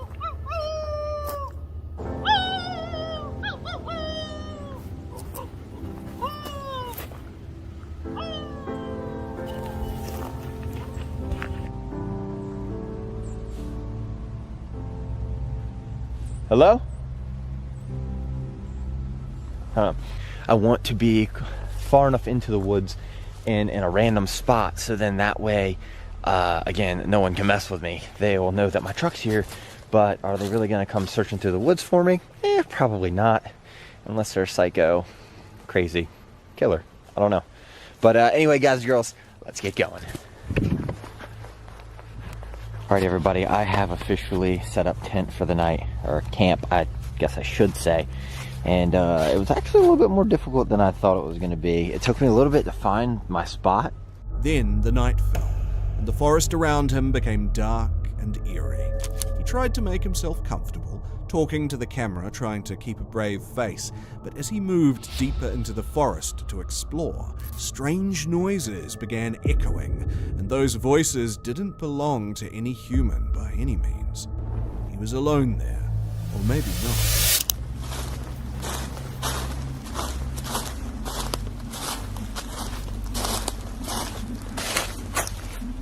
What in the world is that?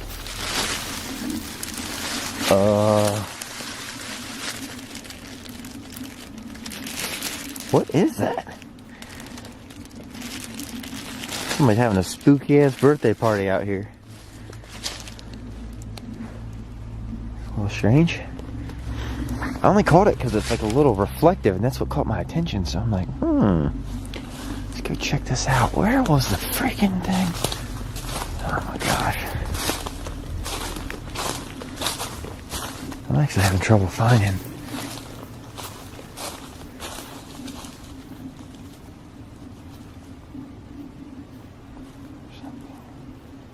think that's an animal walking. He tried to convince himself it was an animal, maybe even another camper, but then he saw a spooky figure in the distance, moving unnaturally, just trying to make its way between the woods. With his flashlight off, heart pounding, he barely dared to look at the figure again, but he kept going. What was it? Whatever it was, it seemed like now it was ready to encounter him. Oh shit. Okay, so that was a complete and utter fail. So we're just gonna keep on walking and trekking through these woods. I don't know if that's maybe a hunter or...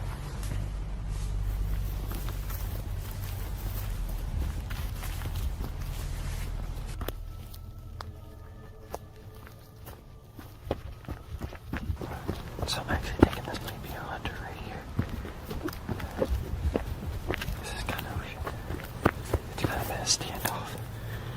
I've had my lights off ever since I first saw a flash towards my way.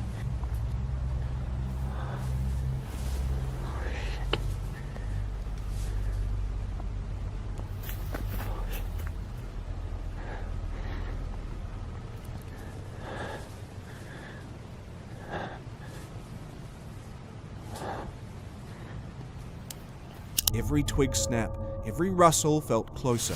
Suddenly, he heard a sound right behind him, something heavy moving through the trees. He was trying to get closer to his tent, but the creature kept moving closer to him. He was being followed, and he was sure it wasn't a human. Oh God. Oh shit.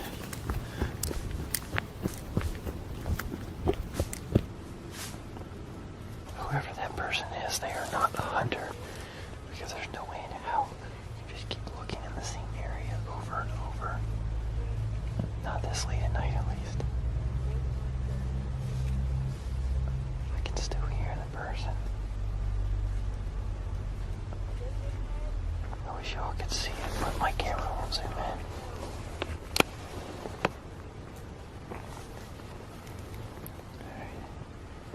I gotta make my way back to the tent. I really do. I'm debating whether this was a good idea or not.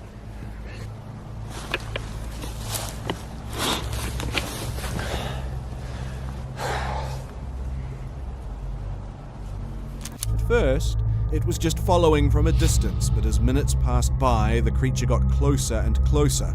Faison knew he had to run, but it was running after him like a maniac. At this point, he knew he wasn't alone, but also he wasn't sure how to get rid of it. It's open, and if I get into a closed area where I gotta run through some briar patches, it ain't gonna happen. Like, something could actually get me at that point.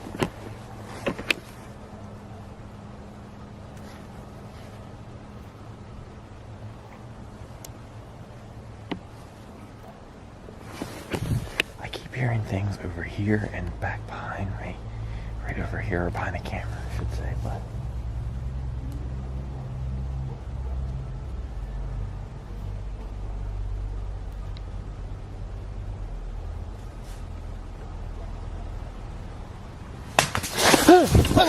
Oh! Did he make it out of there alive? People claim that it might be a cryptid. Who knows what it was, but surely it was scary as hell. He might not be able to camp here ever again. With that being said, let's move on to our fifth creepy piece of footage that is going to send shivers down your spine. On June 5th, 2017, in Near Bend, Oregon, this man, Jeff Kessler, decided to camp in the most calm forest there. He breathed in the fresh Oregon air with the scent of pine surrounding him and the joy of the first alone camping trip of the season. All around him, the land was wide and silent, filled with the sounds of rustling trees and distant birds. But this beautiful scene was soon turning into his worst nightmare. Alright, well, it may seem like a bit much, but here I am solo camping. This is Deschutes, Oregon. Well, close to Bend, Oregon. But this is BLM land. It's not in the city. A little bit off the normal traveled area, but I mean, you can tell people come back here and shoot stuff. I can hear people shooting right now over that direction. There's a popular shooting spot probably 3 or 4 miles that way. But for being secluded, this is one hell of a spot. I brought the 8-person tent, or the 6-person tent. I haven't pulled this thing out in a long time, so I thought first of the season I should pull that out, give it a go. See if it's all dried out and make sure it's clean. Might get a fire going later. Keep you guys updated. I'll make sure to include in the description how to get out here. It's kind of a cool spot for anybody who's interested. There is kind of a creepy little creation right there. As the sun set over the trees, he admired the fading light. It felt like the perfect spot, separated from the worldly noise. Little did he know what he was about to encounter when it got dark. You can see somebody made a teepee. Then a bit more handmade. Looks like there's a little bit of a grave too. Crazy if I found a body. Well, there's a lot of flies. It's not gonna mess with it. Must have really wanted to dump their trash. Save a few bucks.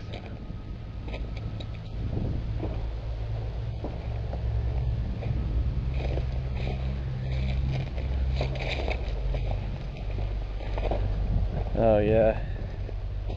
People dumping their trash over here. Filming this on that cheap Amazon camera costs about 70 bucks. And you see lots of them on there all by different companies and whatnot. But they're all the same camera, comes from China or Hong Kong or whatever. Anyway, look at this, damn. They must have had their fire going inside of here. It's kind of eerie. Hope they don't come back for a seance or some sort of satanic meeting tonight while I'm camping. It's about that time. Sun is setting. Now I can't pick up too much of the color on this cheap camera, but it does pretty well in the light. And in the dark, I mean. But sun's setting, it's about 8 o'clock. Should be dark out here in less than an hour. You can get a little bit over there through the trees. Beautiful night. As darkness settled, he started hearing strange sounds. He lay in his tent, hearing footsteps. Someone or something was moving rocks just outside. His flashlight was left behind, and as he walked through the dark, something followed him. What might it be? The fucking third time I've been woken up by these goddamn noises. Yeah, you can hear it. It's up from that side. Sounds right outside the tent. There's someone right outside the fucking tent.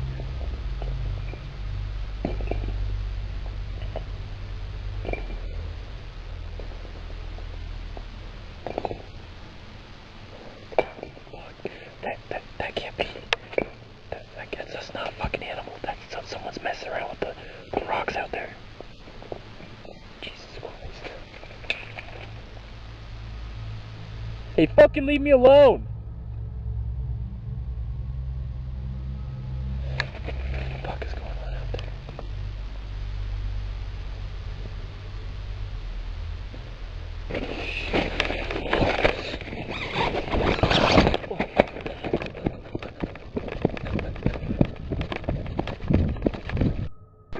Left the fucking flashlight. Now I can't see a goddamn thing outside this night vision.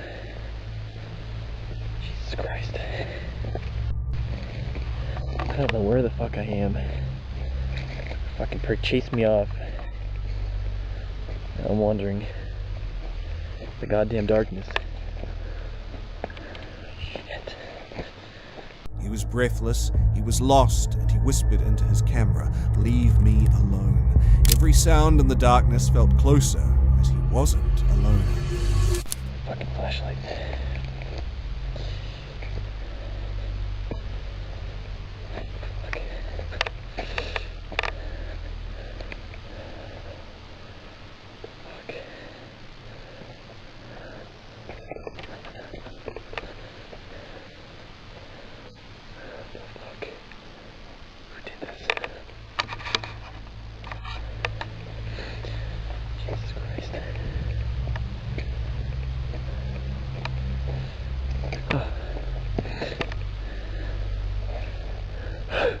Was it an alien?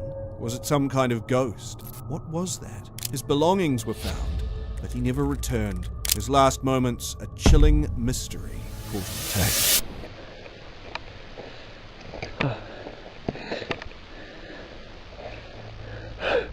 Is Jeff still alive? Living in some other world? With these questions still tingling our minds, let's move on to our next scary camping encounter. On October 2nd, 2014, this man was deep in the woods, climbing up to his stand for a quiet day of bow hunting when a strange voice echoed from below. Talking about Christian here, you know this is a hunter, and I'm a little confused. This is my land. I'm here with weapons, and somebody standing in my creek naked. I mean, I'm not gonna shoot you, but you're.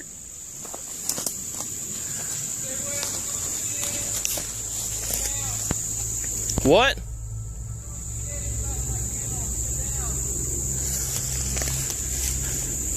Are you alone?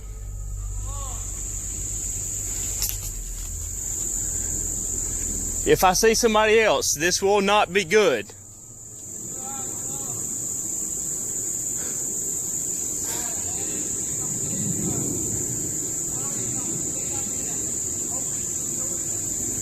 What? Explain to me what happened.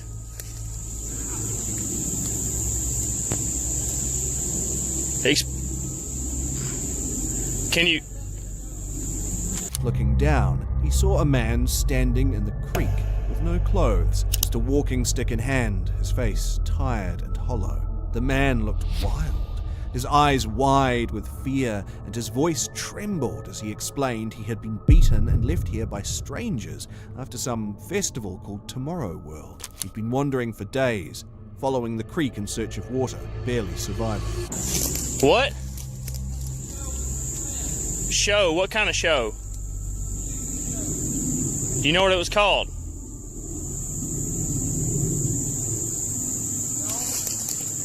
You don't know what it was called?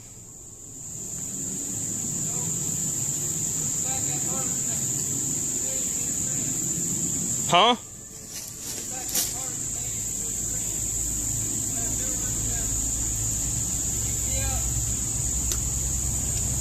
Where are your clothes?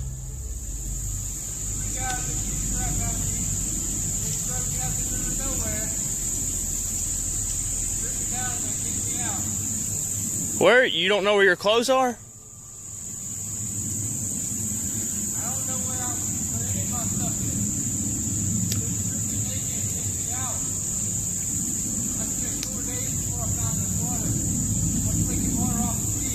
The hunter's hand hovered near his bow, unsure if he could trust this stranger, but there was no one else in sight.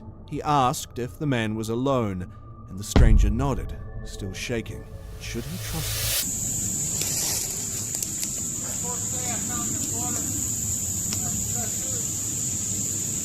You've been on this creek for 4 days.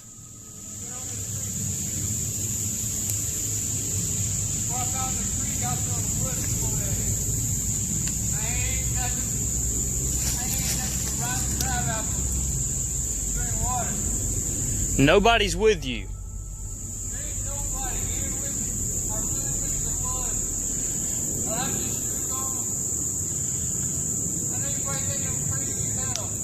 I mean, you gotta look at it from my standpoint.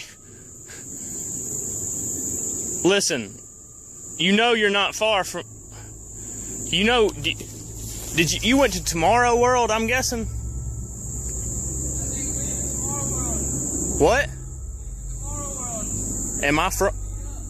Okay, you're not far from the original place. The hunter could barely believe his own eyes. As he led the man carefully out of the forest, each step filled with tension. He couldn't shake the feeling that this encounter would haunt him for the rest of his life. With that being said, let's move on to our 7th piece of footage. On November 2nd, 2014, this man was cycling through the dense forest, with his camera recording, capturing each turn of his ride. Everything was fine until he felt a strange, heavy presence from behind.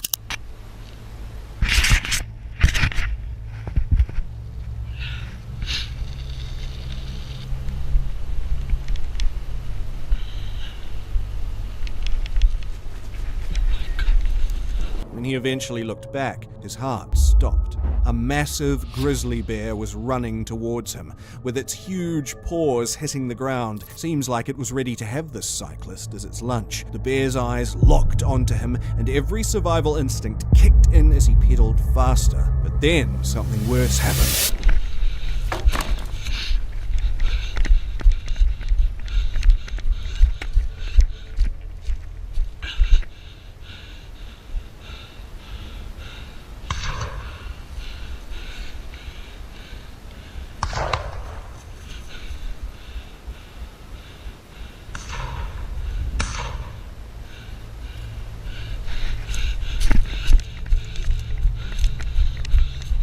Just when he thought it was over, the sharp crack of gunshots rang out. Nearby hunters had heard the commotion and scared the bear away. He slowed down with a sigh of relief, realizing just how close he'd come to meeting the bear's claws. With that being said, let's move on to our next horrifying encounter. On August 18th, 2020, in Sumkanda Community Game Reserve, South Africa, Dylan Panos woke up early that morning, craving a simple cup of coffee. But outside his kitchen window was a fierce male lion, growling, eyes fixed directly on him. The only thing separating him from this wild beast was a thin layer of wire on the window. Dylan tried to stay calm, but fear was all over him. So, my kitchen is growling at me this morning. As you can see, you've got a beautiful male lion looking through my kitchen window, and I just need to get to that kettle to make some coffee, that's all. But the decision is, should I go cold turkey this morning, have no coffee? What do you guys think? What a dilemma.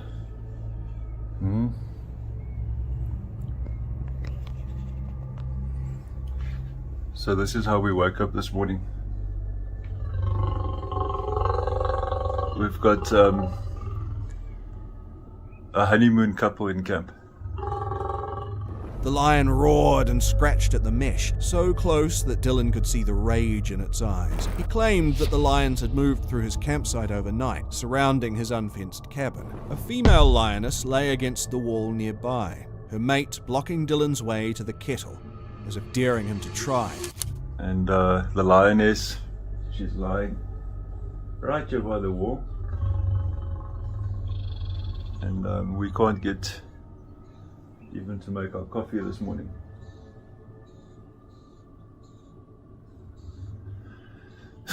Very rude behavior.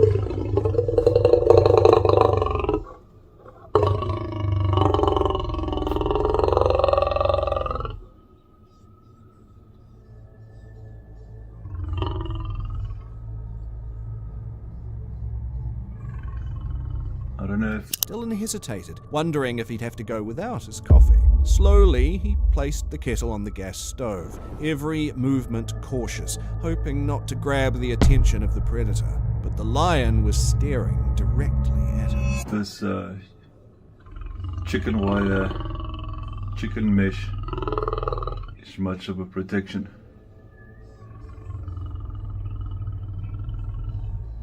But yeah, there she is.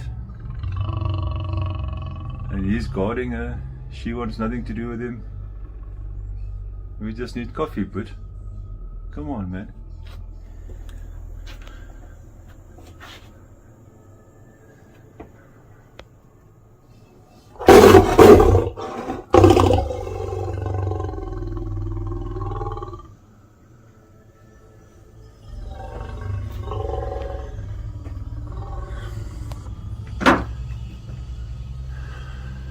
Okay, I managed to get the kettle on, so we're gonna have a good cup of coffee this morning. As the water boiled, he watched the lion's every move. The male lion never looked away. Eventually, as if bored, the lions walked off, disappearing around the corner of the cabin, leaving Dylan with a hot coffee and a morning he would never forget. She's just making herself comfortable.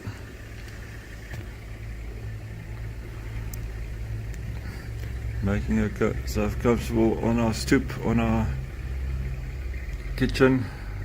The Bear John students are here coming for breakfast. They've seen her. She's there. Where's the male? The male. It's over there. Let's go see the male better. Busy boiling a kettle for some coffee here. And there's the male.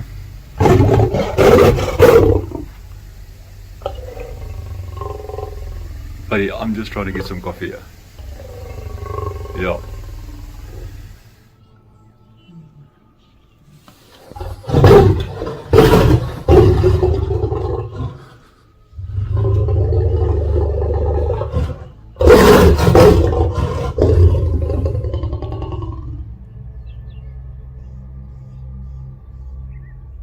Got no respect for people that need coffee in the mornings.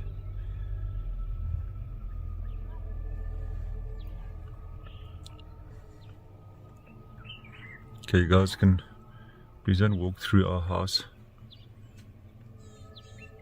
You're definitely going to walk through our house now, aren't you?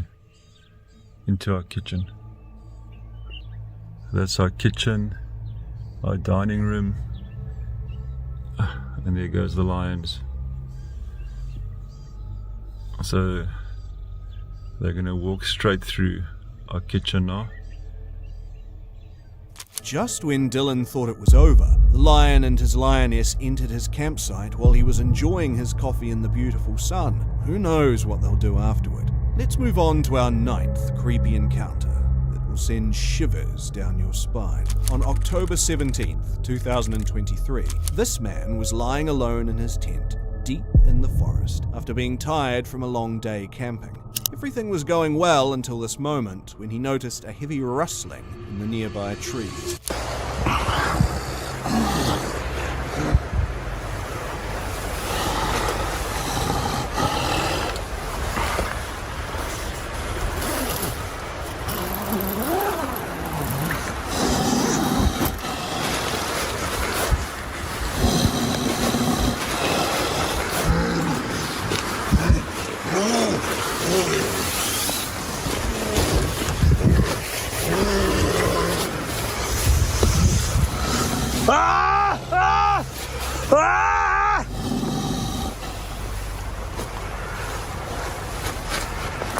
It was not some paranormal creature, but a live giant bear roaming around his tent. He barely breathed as the bear's claws tore through the fabric, inches from him. He tried to distract it, but instead caught a glimpse of its fierce eyes. The beast growled, shaking his entire tent. At this moment, he wished nothing but to get out of there alive.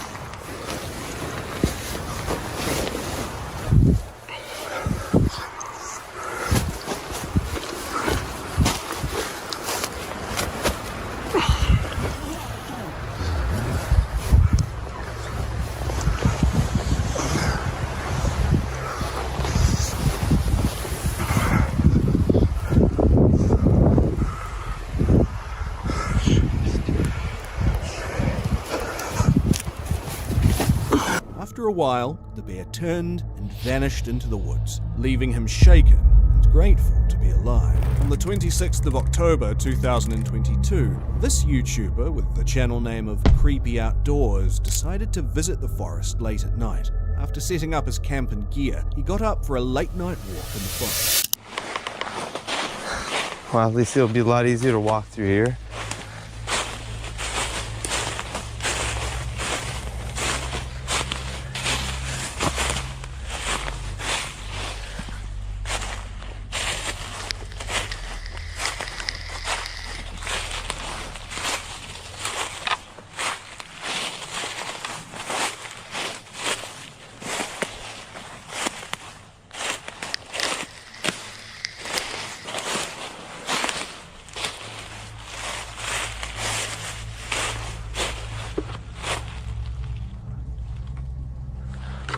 This place is so lonely. Imagine just being lost out here. It feels like this would never end.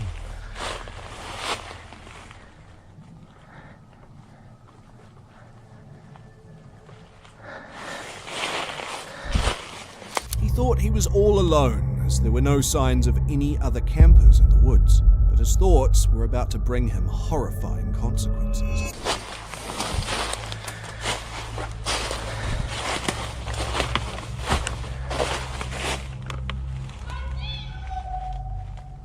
Oh, fuck. Oh, hi. What the hell? I need to get out of here. Oh, boy. A voice out of nowhere that claims, "I see you." This man kept searching here and there, thinking that it must be some human pulling a prank on him, but he was wrong. There were no signs of humans nearby. So what was that voice? Who made that creepy sound to scare him off? Okay. That was fucking creepy. I need to get out of here. Whew. Okay. Talking about Wish Blair Project.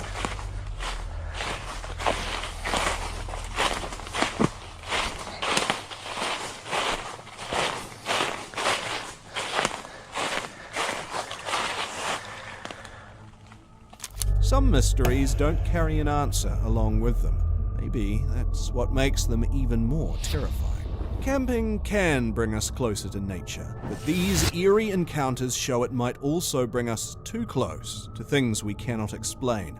From ghostly voices and strange creatures to fierce animals and mysterious figures, these stories remind us how unpredictable and terrifying the wilderness can be. Even the bravest campers sometimes meet horrors they'd wish they'd never seen. So, will you ever dare to camp out alone? Hear that?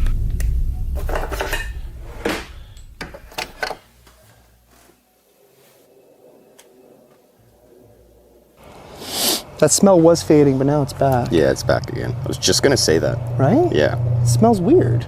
I don't know. Homicide. Okay. So somebody was murdered here. The hell?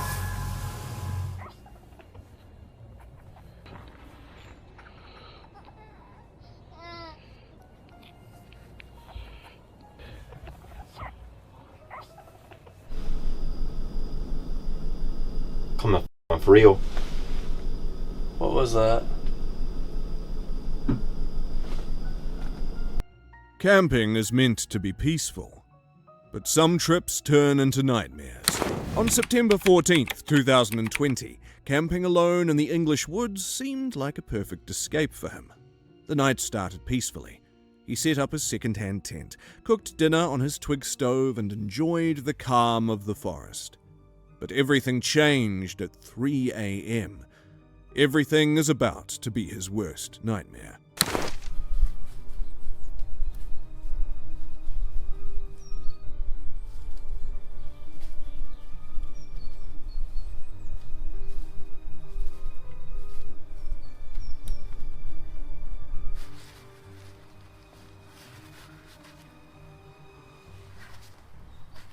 Inside the tent, and there's something that I've realised what I didn't when I first set the tent up. There's some holes.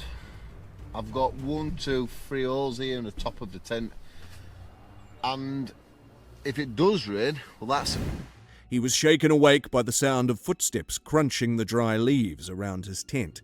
At first, he thought it might be a wild animal, but the movements were slow and uncomfortably close.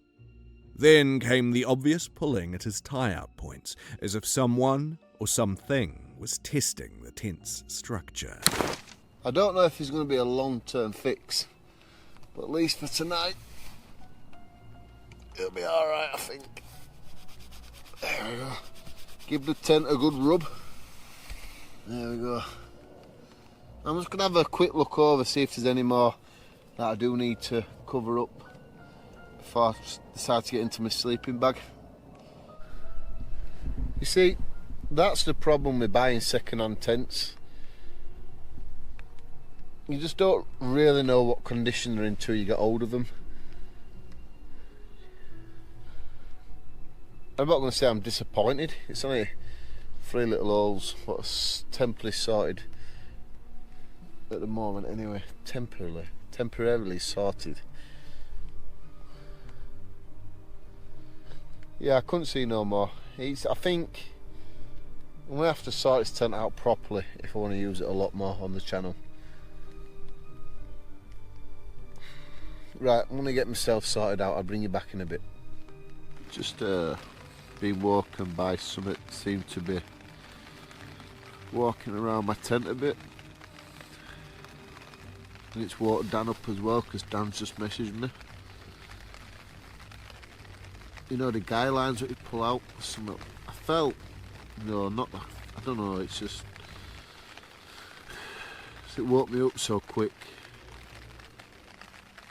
Raining as well. It just seemed like something just bumped into the tent and it was like, sort of like walking around a little bit.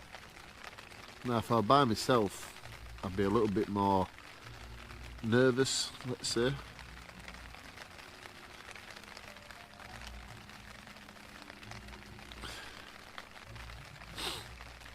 I get there's wildlife and things like that.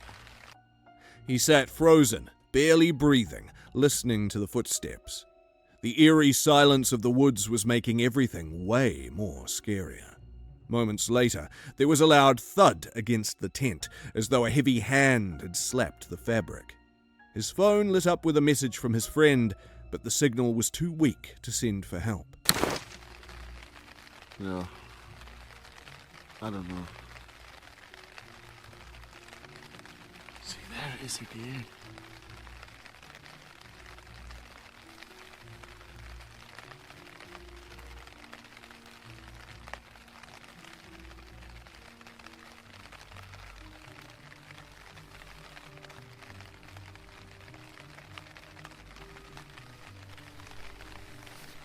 Determined to stay calm, he whispered that it was just the wind or an animal.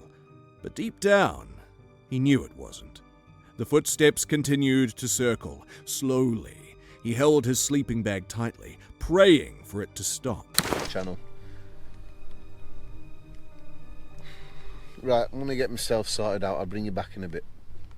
Just being woken by something that seemed to be walking around my tent a bit. And it's woke Dan up as well because Dan's just messaged me. You know the guy lines that you pull out, something I felt, no, not, I don't know, it's just, it woke me up so quick. Raining as well. It just seemed like something just bumped into the tent and it was like, sort of like walking around a little bit.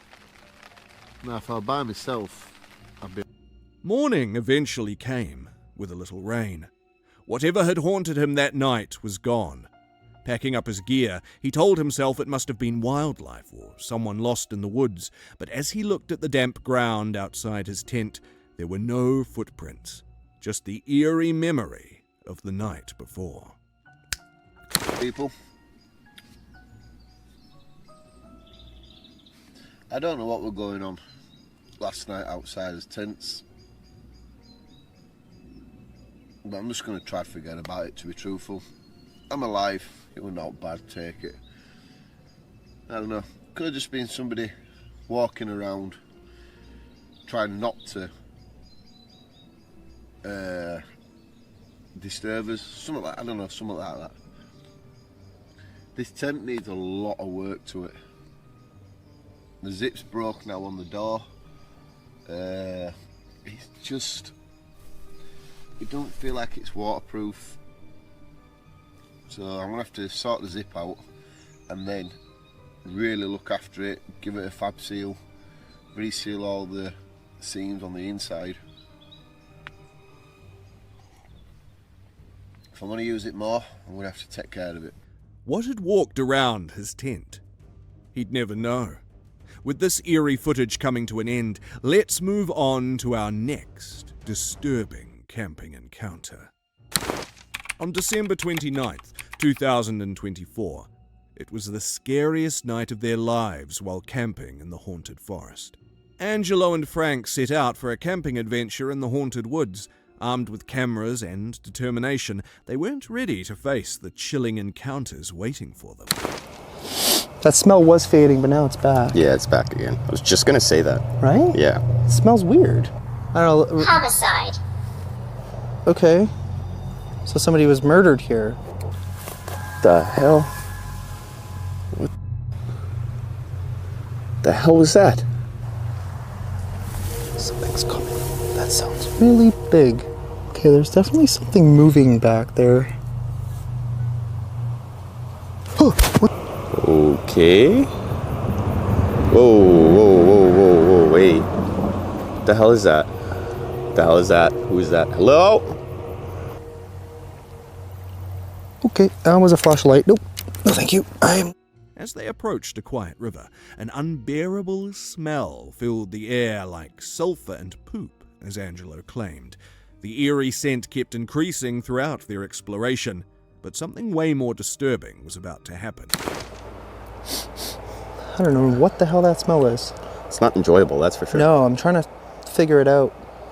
It kind of smells like somewhere between poop and sulfur. yeah, a little right? Like not quite sulfuric, but also not quite poopy.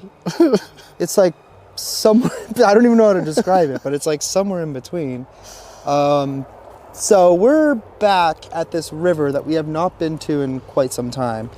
And we kind of had to come and investigate because something weird kind of happened. Apart from, you know, the times that we came here, obviously, which was a long time ago, and we found some weird stuff over here. And couldn't really explain it, but that was a long time ago. So we haven't been here since. By the way, I do have Frank with me right now. He's manning the camera. Hello. And basically, we have some friends. They came here to fish. So by the bridge, Frank reported a figure flashing a light. Angelo had noticed the same, but on the opposite side of the river earlier. They had a horrifying realization.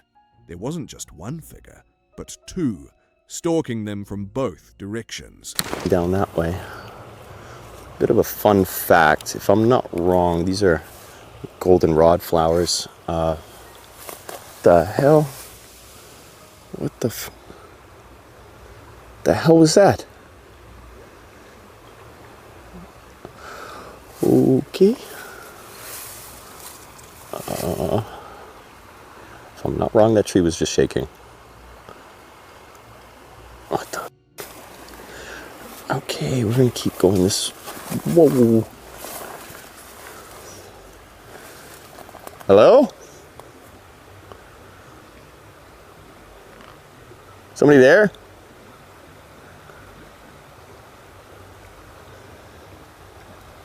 Okay. Okay. Whoa, wait. What the hell is that? What the hell is that? Who is that? Hello?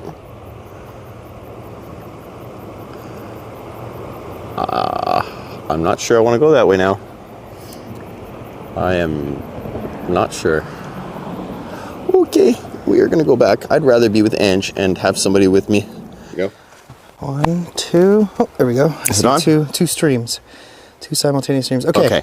So, what happened to you? There was like somebody out there like flashing a light or something. Shut up. Like multiple times. It almost looked like they were taking a picture. Dude, I just went through that down there. That's why I'm facing that way with the flashlight right now. By the bridge. Really? Yeah, same thing. They were like, they kept coming closer. I kept backing off. I Yeah. kept asking them, you know. They stayed down there though? I mean, I've got to hear and kind of just Yeah. been facing that way just to make sure nobody's coming up my back. That's why I kind of got startled when you were walking this way. But there's definitely somebody down there by the bridge. 100% there's somebody. That same thing. Like, they were flashing. They were. I wouldn't have made much of it if it was just like one dude down off in my direction, but the fact that there's somebody else doing the exact same thing down in that direction 100%, is really weird. 100% down in that direction. I mean, what if we like... Do you want to go back and see if... I mean, we can check. With every step, the forest seemed alive. Angelo's flashlight caught rustling bushes, and Frank heard faint whistles as if someone were guiding them into a trap. A glowing light appeared near the quarry ahead that was unnatural. As they approached, it suddenly disappeared into the trees, leaving them regretting their choices. 2 people on either side doing something. Which would make sense why whoever you said came fishing or whatever heard it one side and then the other side. Maybe it was just... Maybe these people are communicating to each other just to like screw around with people. I don't know. Possible. I don't know. I don't know. I feel like something really, really weird is going on. I just don't want to end up in the river floating with the fishes. I feel that. All right, let's get the fuck out of here. Okay. All right, so we are currently in a field, as you can see. Very tall, grassy field, probably full of ticks. And remember, guys, ticks are dicks. Yeah, don't take them off. Yeah, really don't take them off. So basically what we're doing out here at the moment is we're heading to a quarry. So apparently there's like a driveway somewhere down there, and that'll basically lead us right into this abandoned quarry. And Frank was here with a few people one night, and you saw something in the sky. 16 different lights just moving in weird movements and stopping. Like there was no explanation for these movements. That literally makes no sense. Yeah, like some of them were even going like diagonal, and it was weird. Yeah. It's really, really weird and cool at the same time. But none of us dummies at the time, because we were all just baffled, took out our camera to record this. So let's hope that tonight we catch something. We catch something. Yeah. This Either would be way, great. it's an adventure nonetheless. Yeah, so. it's gonna be a fun little walk. Yeah. Here, hold that. So, yeah, we're gonna hike on in there. Things escalated when strange movements were spotted in the clouds. Lights darted in irregular patterns, making loops and sharp turns. Then came a loud splash in the water. They froze in fear while observing the area. There were no fish here, so what could have caused it? The smell of sulfur returned, more pungent than before. Clouds are moving? I mean, if that doesn't look like it's moving to your eyes, I mean, it does. Then I might be seeing things. I'm trying to debunk this. I don't even know what the fuck like I'm now it looks like seeing it's right going now. down versus to the side. Yeah. Can you hear this for a second? Yeah. That's weird as fuck. Okay, I'm glad we're out here and something's happening. Yeah. Oh, down there through the clouds. You see the lights going through the clouds? Yeah. I don't know if you can see it on the camera, but Well, oh yeah, you if these actually are can. if these are in fact UFOs, then it's kind of cool that for once somebody actually caught it on good quality. Yeah, it's not all blurred out. It's not all like some bullshit, right? Here, let me set this back to auto. So with auto, that's pretty much all you're getting. But yeah, change it.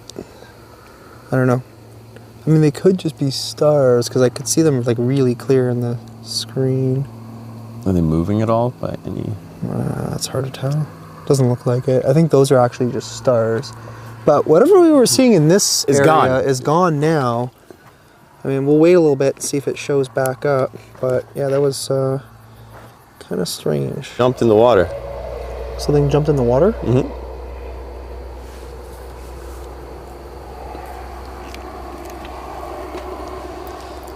It's getting a little strange.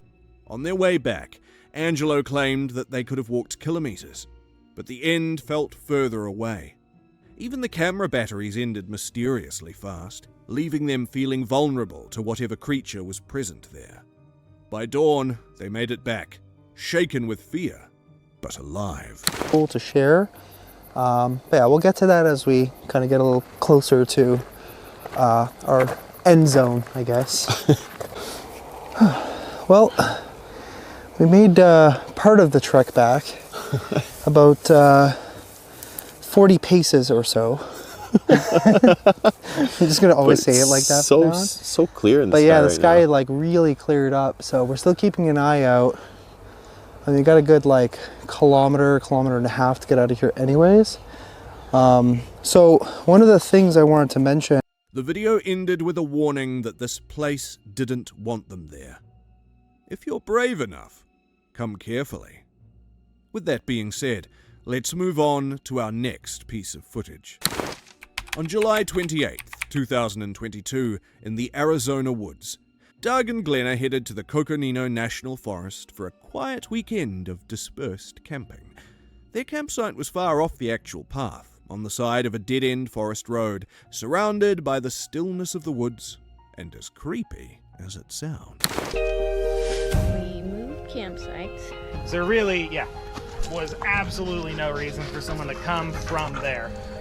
And at the time we were like, maybe it was an animal. You know, our goal is to be somewhere where we don't see people. And then all of a sudden we just hear like distant music that keeps getting closer and closer. To me it sounded like somebody playing music from their phone. Yeah, phone or like a personal speaker. We already had hiked down that road to do the geocache, and there was, no campsites, no people, and the road just dead ends. Well, it's Saturday morning here in Coconino National Forest. We got up here last night, but it was in the dark, and we are maybe 4 or 5 miles back on some forest roads, and found a quick spot to pull in. We may... After a big storm, they relocated to a new campsite and settled in for dinner. As the darkness crept in, the dog suddenly growled. A deep, serious growl directed at something in the shadows. Decided to move camp last night. We got to our new site around 9. Right around dusk, right after the big storm kind of blew over. We were finishing up eating dinner and just sitting inside the camper, and the dogs kind of were looking outside and growled at, like their mean growl at something. And at the time we were like, maybe it was an animal. We didn't see anything. Moments later, faint music drifted through the trees. It seemed distant at first, like someone playing music on a phone or speaker, but no one else was supposed to be there. The sound came closer, then stopped abruptly, only to start again, even closer this time. Kind of hard to see. And then not too long after, Doug was just outside and we heard music playing in the distance, and we thought it was really odd because there's no other campsites around us. We didn't see anybody come down our road, and it was just strange. And then we kept hearing the music kind of getting closer, like it was walking to the side of us, but like closer. I don't know. It was weird. We got sketched out, so we moved, and now we're here, and it's really pretty. Dogs are running. The other thing about the music was you would hear it, and then it would stop, and it was like someone, to me it sounded like somebody playing music from their phone. Yeah, phone or like a personal speaker.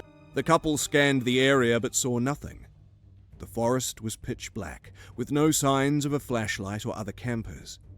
Their unease grew as the pattern continued, music playing for a few seconds, then silence, then closer again.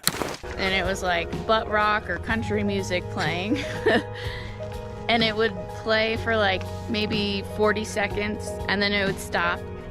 And the next time it would play, it would sound like it was closer, and then it would stop again. Like it was just weird. Like the first time we heard it, we thought maybe somebody was singing really loud, like further away. But then when we started hearing it get closer, we were just like, that's weird, because there shouldn't be anybody else by us. And then the dogs barking and growling into the dark abyss, kind of. Doug and Glenna decided they couldn't stay any longer. They packed up quickly and left the eerie site behind. the experience still haunts their minds. Who or what had been walking near their camp in the dark without a light, guided only by strange, haunting music? Let's move on to our next disturbing encounter.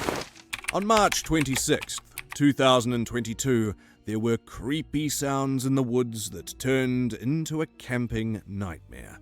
That night, the woods were silent except for the occasional rustle of leaves. It was supposed to be a peaceful solo camping trip, but everything changed after dark.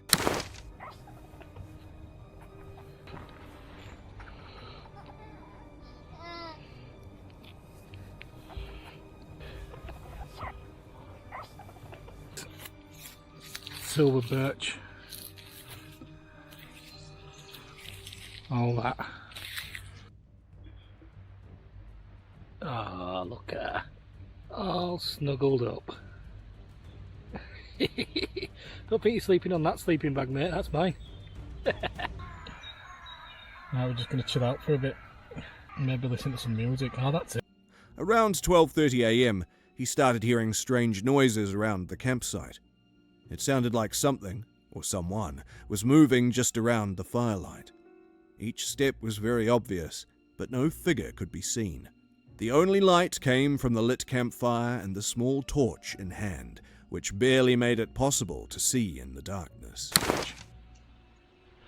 Low. Medium. High. And then you hold your finger on it for turbo.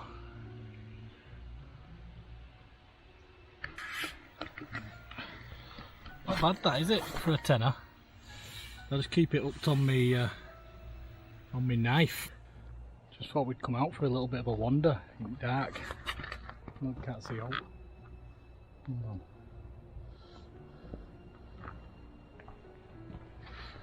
Pitch black. Oh, sorry.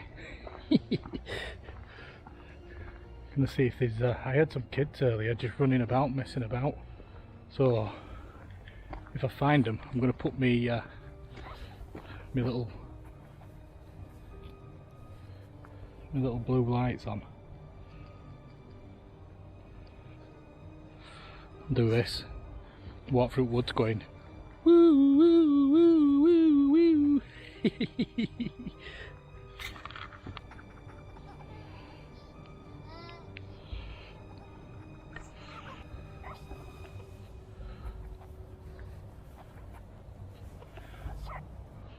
Come on, mate.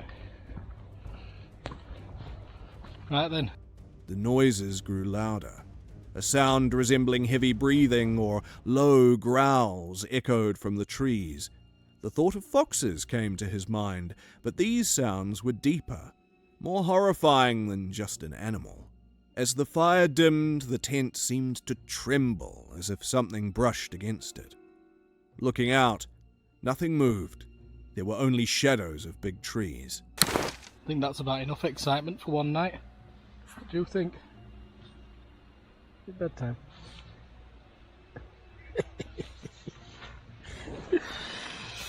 Unless something happens during night, I'll see it morning.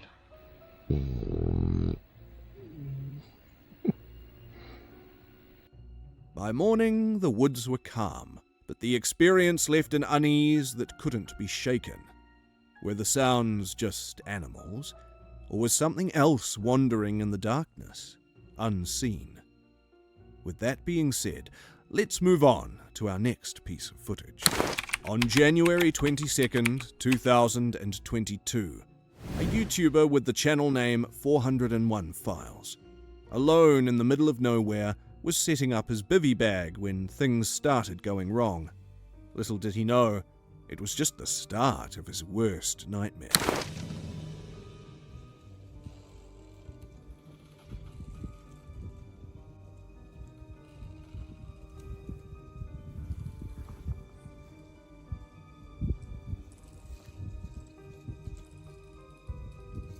I've had the worst 3. All of a sudden, he realized his phone was missing. He was panicked as he retraced his steps for miles, searching in the cold. He finally found it, but the battery was completely dead. Seems like someone had used it for quite a while. Using a small solar charger, he got just enough power to keep it on, but the eerie feeling stayed. I was sat on a log drinking a coffee, talking about how I was going to find somewhere to throw down the bivvy tent or the bivvy bag. I put my phone in my pocket, I got up off the log, and I walked about 1.5 miles approximately to a location that I found. I went to pull my phone out of my pocket to tell you guys that I'd found somewhere for the night. No phone. No phone.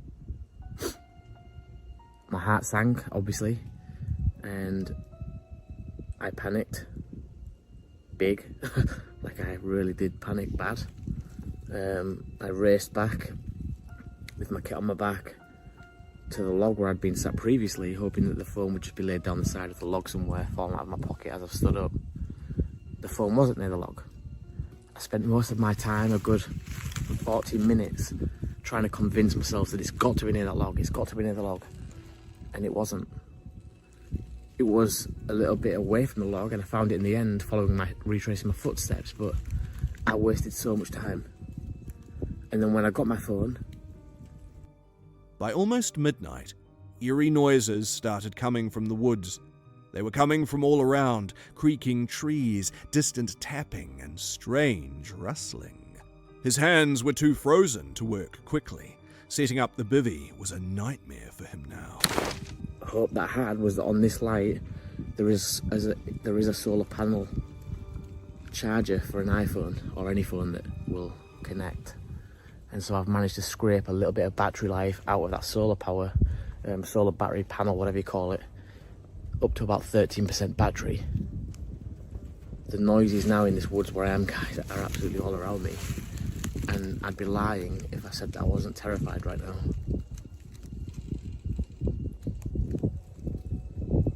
I could hike back to the car, I guess that is an option, but it would mean crossing that river again in the night, walking through the woods in the night. It seems more scary in my mind right now to move around than it does just to throw the bivvy bag down where I'm standing.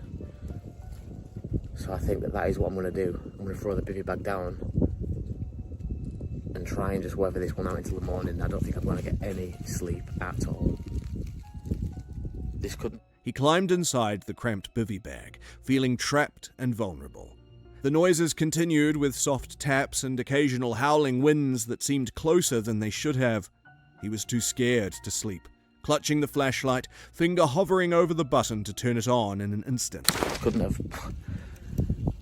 have worked out any worse. Any worse. I suppose the positives to take from this is that this thing has the little solar powered charger and the fact that I found my phone, but I'm in panic mode now, and I just know that I'm talking a lot of crap to the camera. I know that I'm probably mincing my words. My fingers are freezing, my phone in my hand is not steady, but you're gonna have to forgive me, guys. I just want to get this bivvy up. That's what I'm going to do now. I'm going to get the bivvy up. 1 minute. Where's my other clip? Come on. Ouch. Where the hell?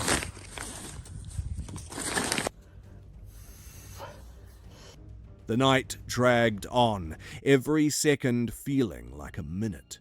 The isolation, the dark, and the stories of strange creatures seen in these woods played tricks on his mind. He couldn't shake the thought.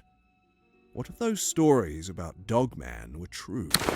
I am logical in the way that I think, but it's very difficult to think straight when you know all the things that have come from this place, all the stories of really bizarre, weird things that even I struggle to believe sometimes, like dogmen sightings. Everything that you've ever doubted, when you're here, you can somehow reason in your own head, well, it might be true. Well, actually, that makes sense. Yeah, that could exist. You know, when you're at home, in the safety of your own home, you might laugh that off and say, no, dogmen aren't real, they don't exist. But when you throw yourself in the location where people are seeing these things, or reportedly seeing these things, your brain will find reasons to make you think that actually they could exist. And that's always the worst thing about... By morning, he was exhausted and regretted his choice of camping there. Camping in such a place alone wasn't worth the fear and anxiety. This wasn't adventure. It was more of a survival. Moving on to our next creepy footage. On April 19th, 2020, in Sun River Forest, a YouTuber named Noah set off on a camping trip. He thought it would be safe. A quiet night off a deserted road near Sun River, deep in the woods, where no one would find him.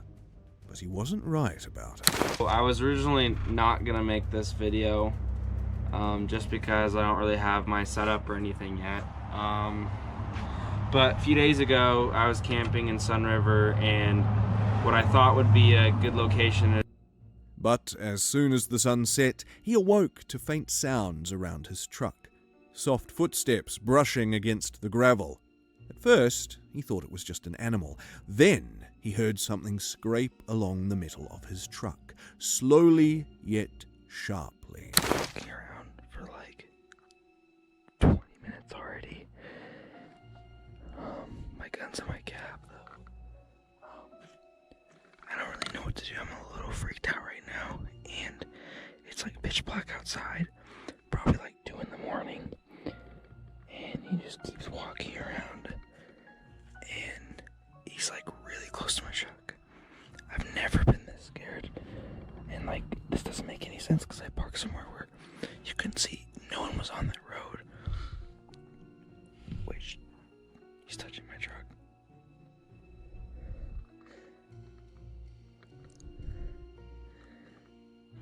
He's literally touching my truck. How am I supposed to get him away? He's literally knocking. He's literally knocking on my truck. The canopy, the back door's locked. I've never been scared before ever. I don't think he knows that there's anyone in here.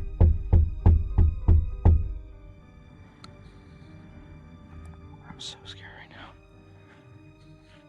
He dared to look out, only to see a shadowy figure, inches from his window, running a finger along the glass, peeking in as if keeping an eye on him. He held his breath, too afraid to move, as the figure kept moving around, scratching and dragging fingers down the sides. He knew it was not going to leave him alone at night. I wish I brought my gun back here. He keeps walking around. I don't get it. I'm like, how is he not? I've noticed. Doesn't make any sense. I'm gonna try to see if he goes away eventually.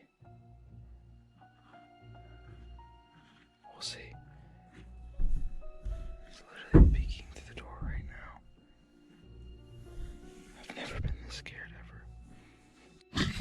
So, the current time is 2:30 in the morning right now. He's still walking around my truck. I'm gonna try to see if I can flash my light to get him scared. So he runs away. There he is. Morning light revealed the scary proof, smeared handprints, long scratches and deep marks around the doors where it had tried to get in. Whatever, or whoever it was, they hadn't just found him, they had tried to reach him. So I'm back home. This is the day after. He was trying to peek in my truck quite a bit with all these marks. I didn't even notice until I got home. Handprints there, a lot of scratches, stuff like that. Dragging his finger on my side of my truck. Well, looks like to be trying to get inside my truck. That's really all I could tell from when he was walking around. That's new. Don't know how that got there. More handprints trying to get in my truck. At least the back canopy was locked, but yeah, that was the result. So That was probably the scariest camping experience I've probably ever had in my entire life. What was it? Why was it trying to get in the car? It's hard for humans to make marks like that with their bare hands, so was it some paranormal creature? With these questions still in our minds, let's move on to our 7th piece of footage. On October 31st, 2022, this man, along with his friend, decided to stealth camp in Box Hill, UK.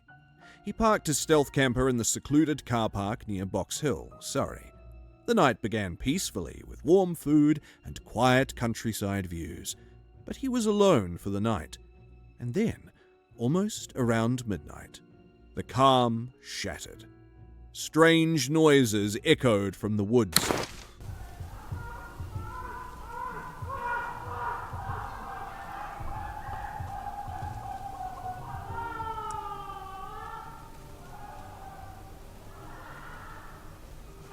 I don't think I'm going to be getting much sleep tonight. There are people about 100 meters away, blazing music out. At least some good songs anyway. And some people screaming. Wish me luck, everybody.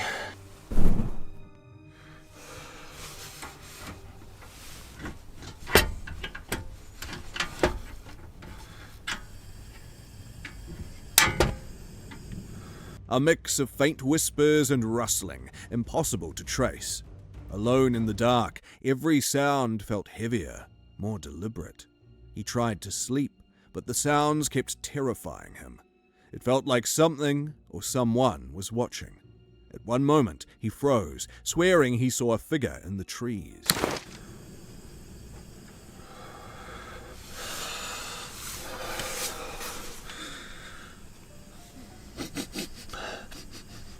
Everything got more horrifying when he heard a soft tapping on the van's windows, though no one was outside.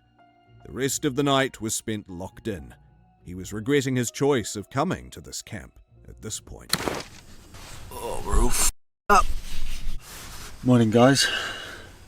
You probably wouldn't believe that it is actually 7:30 and it's pitch black outside. Decided to get the gas stove warmed up just to take the chill out the air and get a bit warmer because it's freezing. Right now it's 1 degree. Morning light brought relief, but he couldn't shake the feeling that something sinister had joined him in the woods. Moving on to number 8 of our disturbing camping encounters. On March 9th, 2023, she was living her dream of spending a night in a van alone. Living in a van is an adventure, but some nights it feels more like a nightmare. That night in Columbia, South Carolina, she struggled to find a safe spot to park. After hours of searching and calling hotels with no luck, she ended up at a Hilton Garden parking lot. But was that a safe place for her? I saw this Denny's that's open 24 hours, but then I noticed this Hilton Garden behind it. I don't know what the ratings are, but listen, I'm tired, so pretty sure I'm just gonna park there and leave Cracker Barrel for another night. And this Hilton Garden has plenty of parking, so it's about to go down.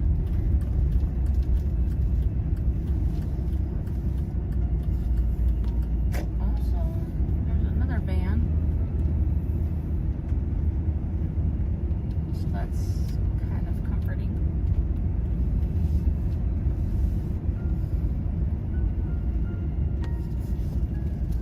It was around 10:15 p.m. when she parked, exhausted from driving. The parking lot was quiet, but she noticed security patrolling. She prepared to sleep, but stayed awake for a while, listening and watching. That's when it happened. A loud knock on her van door. What was it?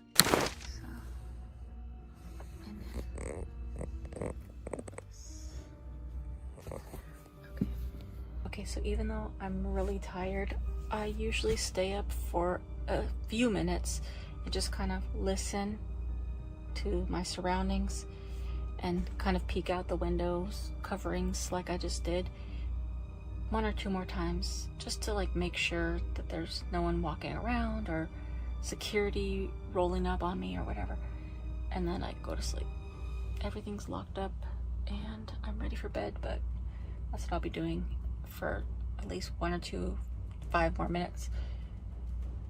Good night.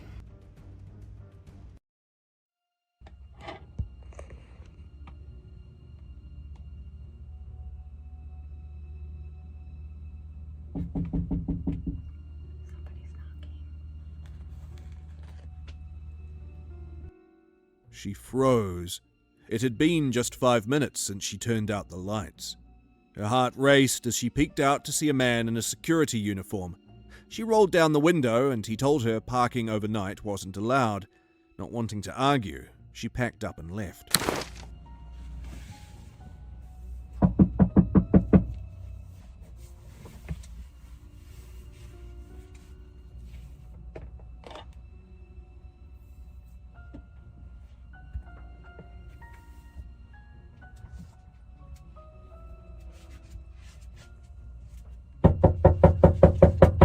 Just a second.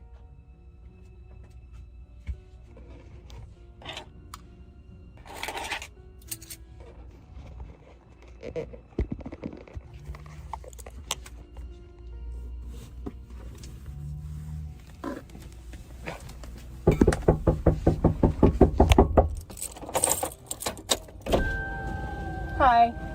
Hey, you have a room? I just pulled over just to go to the bathroom back here. I'm leaving. Okay.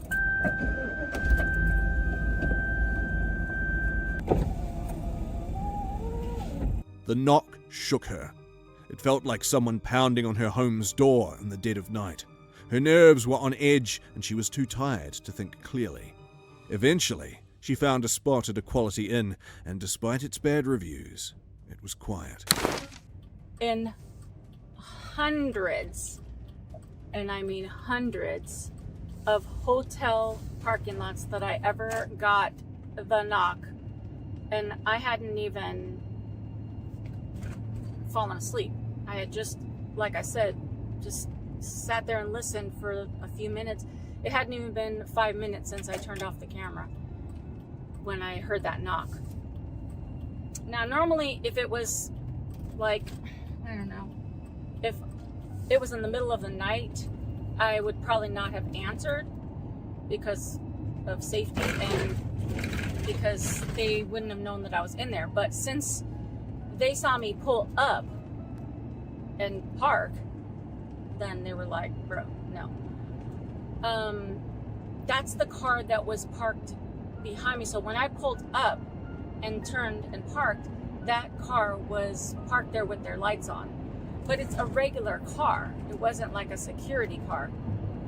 So it looked like 2 dudes, which I couldn't really see, but it looked like 2 dudes in that car, in that regular car.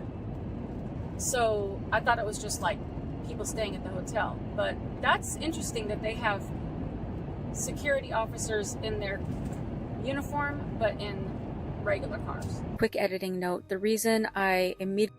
The next morning, she woke up safe, but the fear from that knock stayed with her. Van life may be free-spirited, but nights like that remind her it's not for the faint of heart. With that being said, let's move on to our next disturbing camping encounter. On September 15th, 2022, CJ Faison went for a paranormal investigation at Burnt Bridge. CJ Faison and Chris Baird spent a tense night investigating the infamous Burnt Bridge, known for its eerie paranormal activity. Around midnight, something chilling happened. While attempting to settle inside their van, the quiet was broken by the sound of the van shaking. Come on, for real. What was that?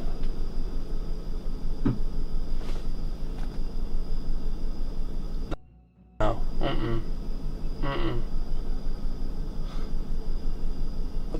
What's that? I don't want to see anything. It sounds like someone's like touching the outside of the van, right? Sounds like they're like grabbing the handle. This is not. Shut the fuck up. I feel safer with my hood up too. It felt like unseen hands were shaking it from side to side. Both men froze in fear, hesitant to check outside, convinced that something was trying to get in. You know what is? I'm doing the back windows too. Can you do the front one while you're up there? Oh yeah, oh damn. Hanging. Putting them all up. Oh man, I feel like slightly safer, and I'm glad that you're at the front door. You'll have to jump over me. Because whatever demon comes in here. If there's any demons, we welcome you inside the van. No, we do not. Yeah, we do. Yeah. We summon you right now. Go touch the bald guy. He wants a succubus to join him tonight in bed.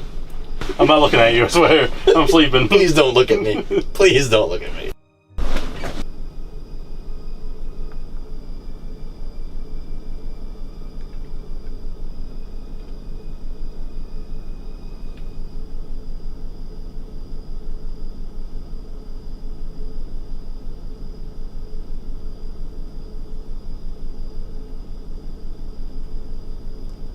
Later, CJ stood on the bridge, calling out to any spirits. Suddenly, the atmosphere grew thick, and distant sounds of movement echoed. Something unseen felt dangerously close. Someone was at that bridge. CJ hurried back to the van, only for the banging on the windows to start again. Actual shadow figure crossing from right to left. Have you really? I swear. When? Dude, I swear. This was probably 2 years ago. Okay. I'll roll that clip right now. Whoa, whoa, whoa, what the Dude! Hey, dude, hey! Could be my eyes, but I'm pretty sure that's what I saw.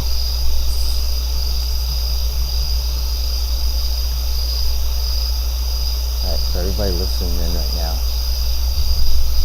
I don't know why I'm doing what I'm doing,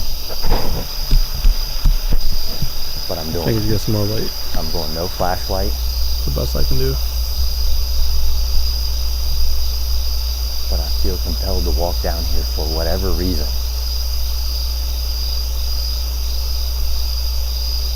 I don't know why. I can barely see him. I can't even see him with my eyes, so.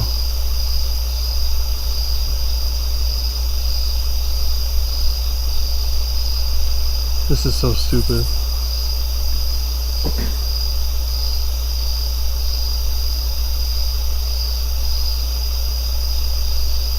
He's so far away right now, too.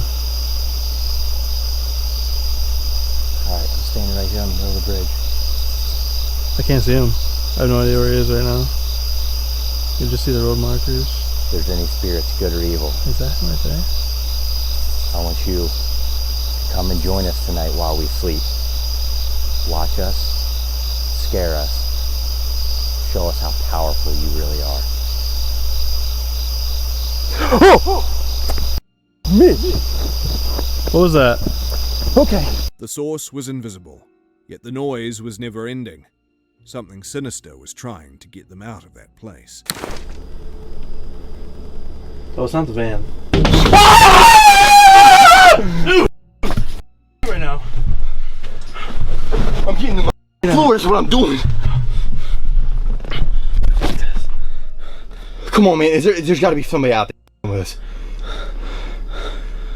There's got to be somebody, right? You going out there and look? Because I don't. No, I'm on the floor. I'm not getting up until the morning, Chris. What the fuck do I do with the camera? By morning, both of them were shaken but unharmed. They left with a deeper respect for Burnt Bridge and the sinister forces that call it home. With that being said, let's move on to our next horrifying camping encounter. On May 1st, 2023, it was a night of terror in Arizona's high country. He was camping alone in Arizona's quiet forests when a woman's scream broke the silence of the woods. Thinking someone might need help, he stepped out of his RV, but before he could look around, gunshots rang out.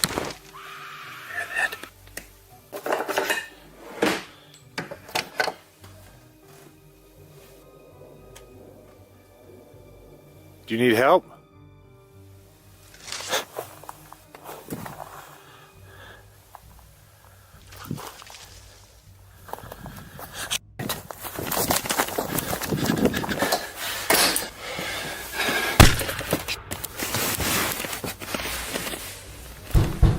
He rushed back inside, locking the door. Moments later, heavy footsteps circled the RV. Then came the worst sound, the door being forced open. He hid, barely breathing as the intruder moved through the RV. I just heard the bay door open. But the alarm went off and I think it scared him off.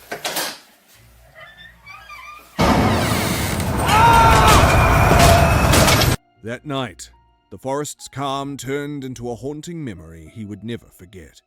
Whether it's strange noises, eerie figures, or unexplainable events, the wilderness can hold secrets that leave even the bravest shaken. Each story serves as a chilling reminder to respect the unknown and be prepared for anything when venturing into the great outdoors. Sometimes, the scariest part of camping isn't the wild animals. It's what you can't see or explain. For more videos like this, make sure you hit the subscribe button and like this video. Comment below which case you find the most horrifying. Don't forget to press the bell icon for future notifications.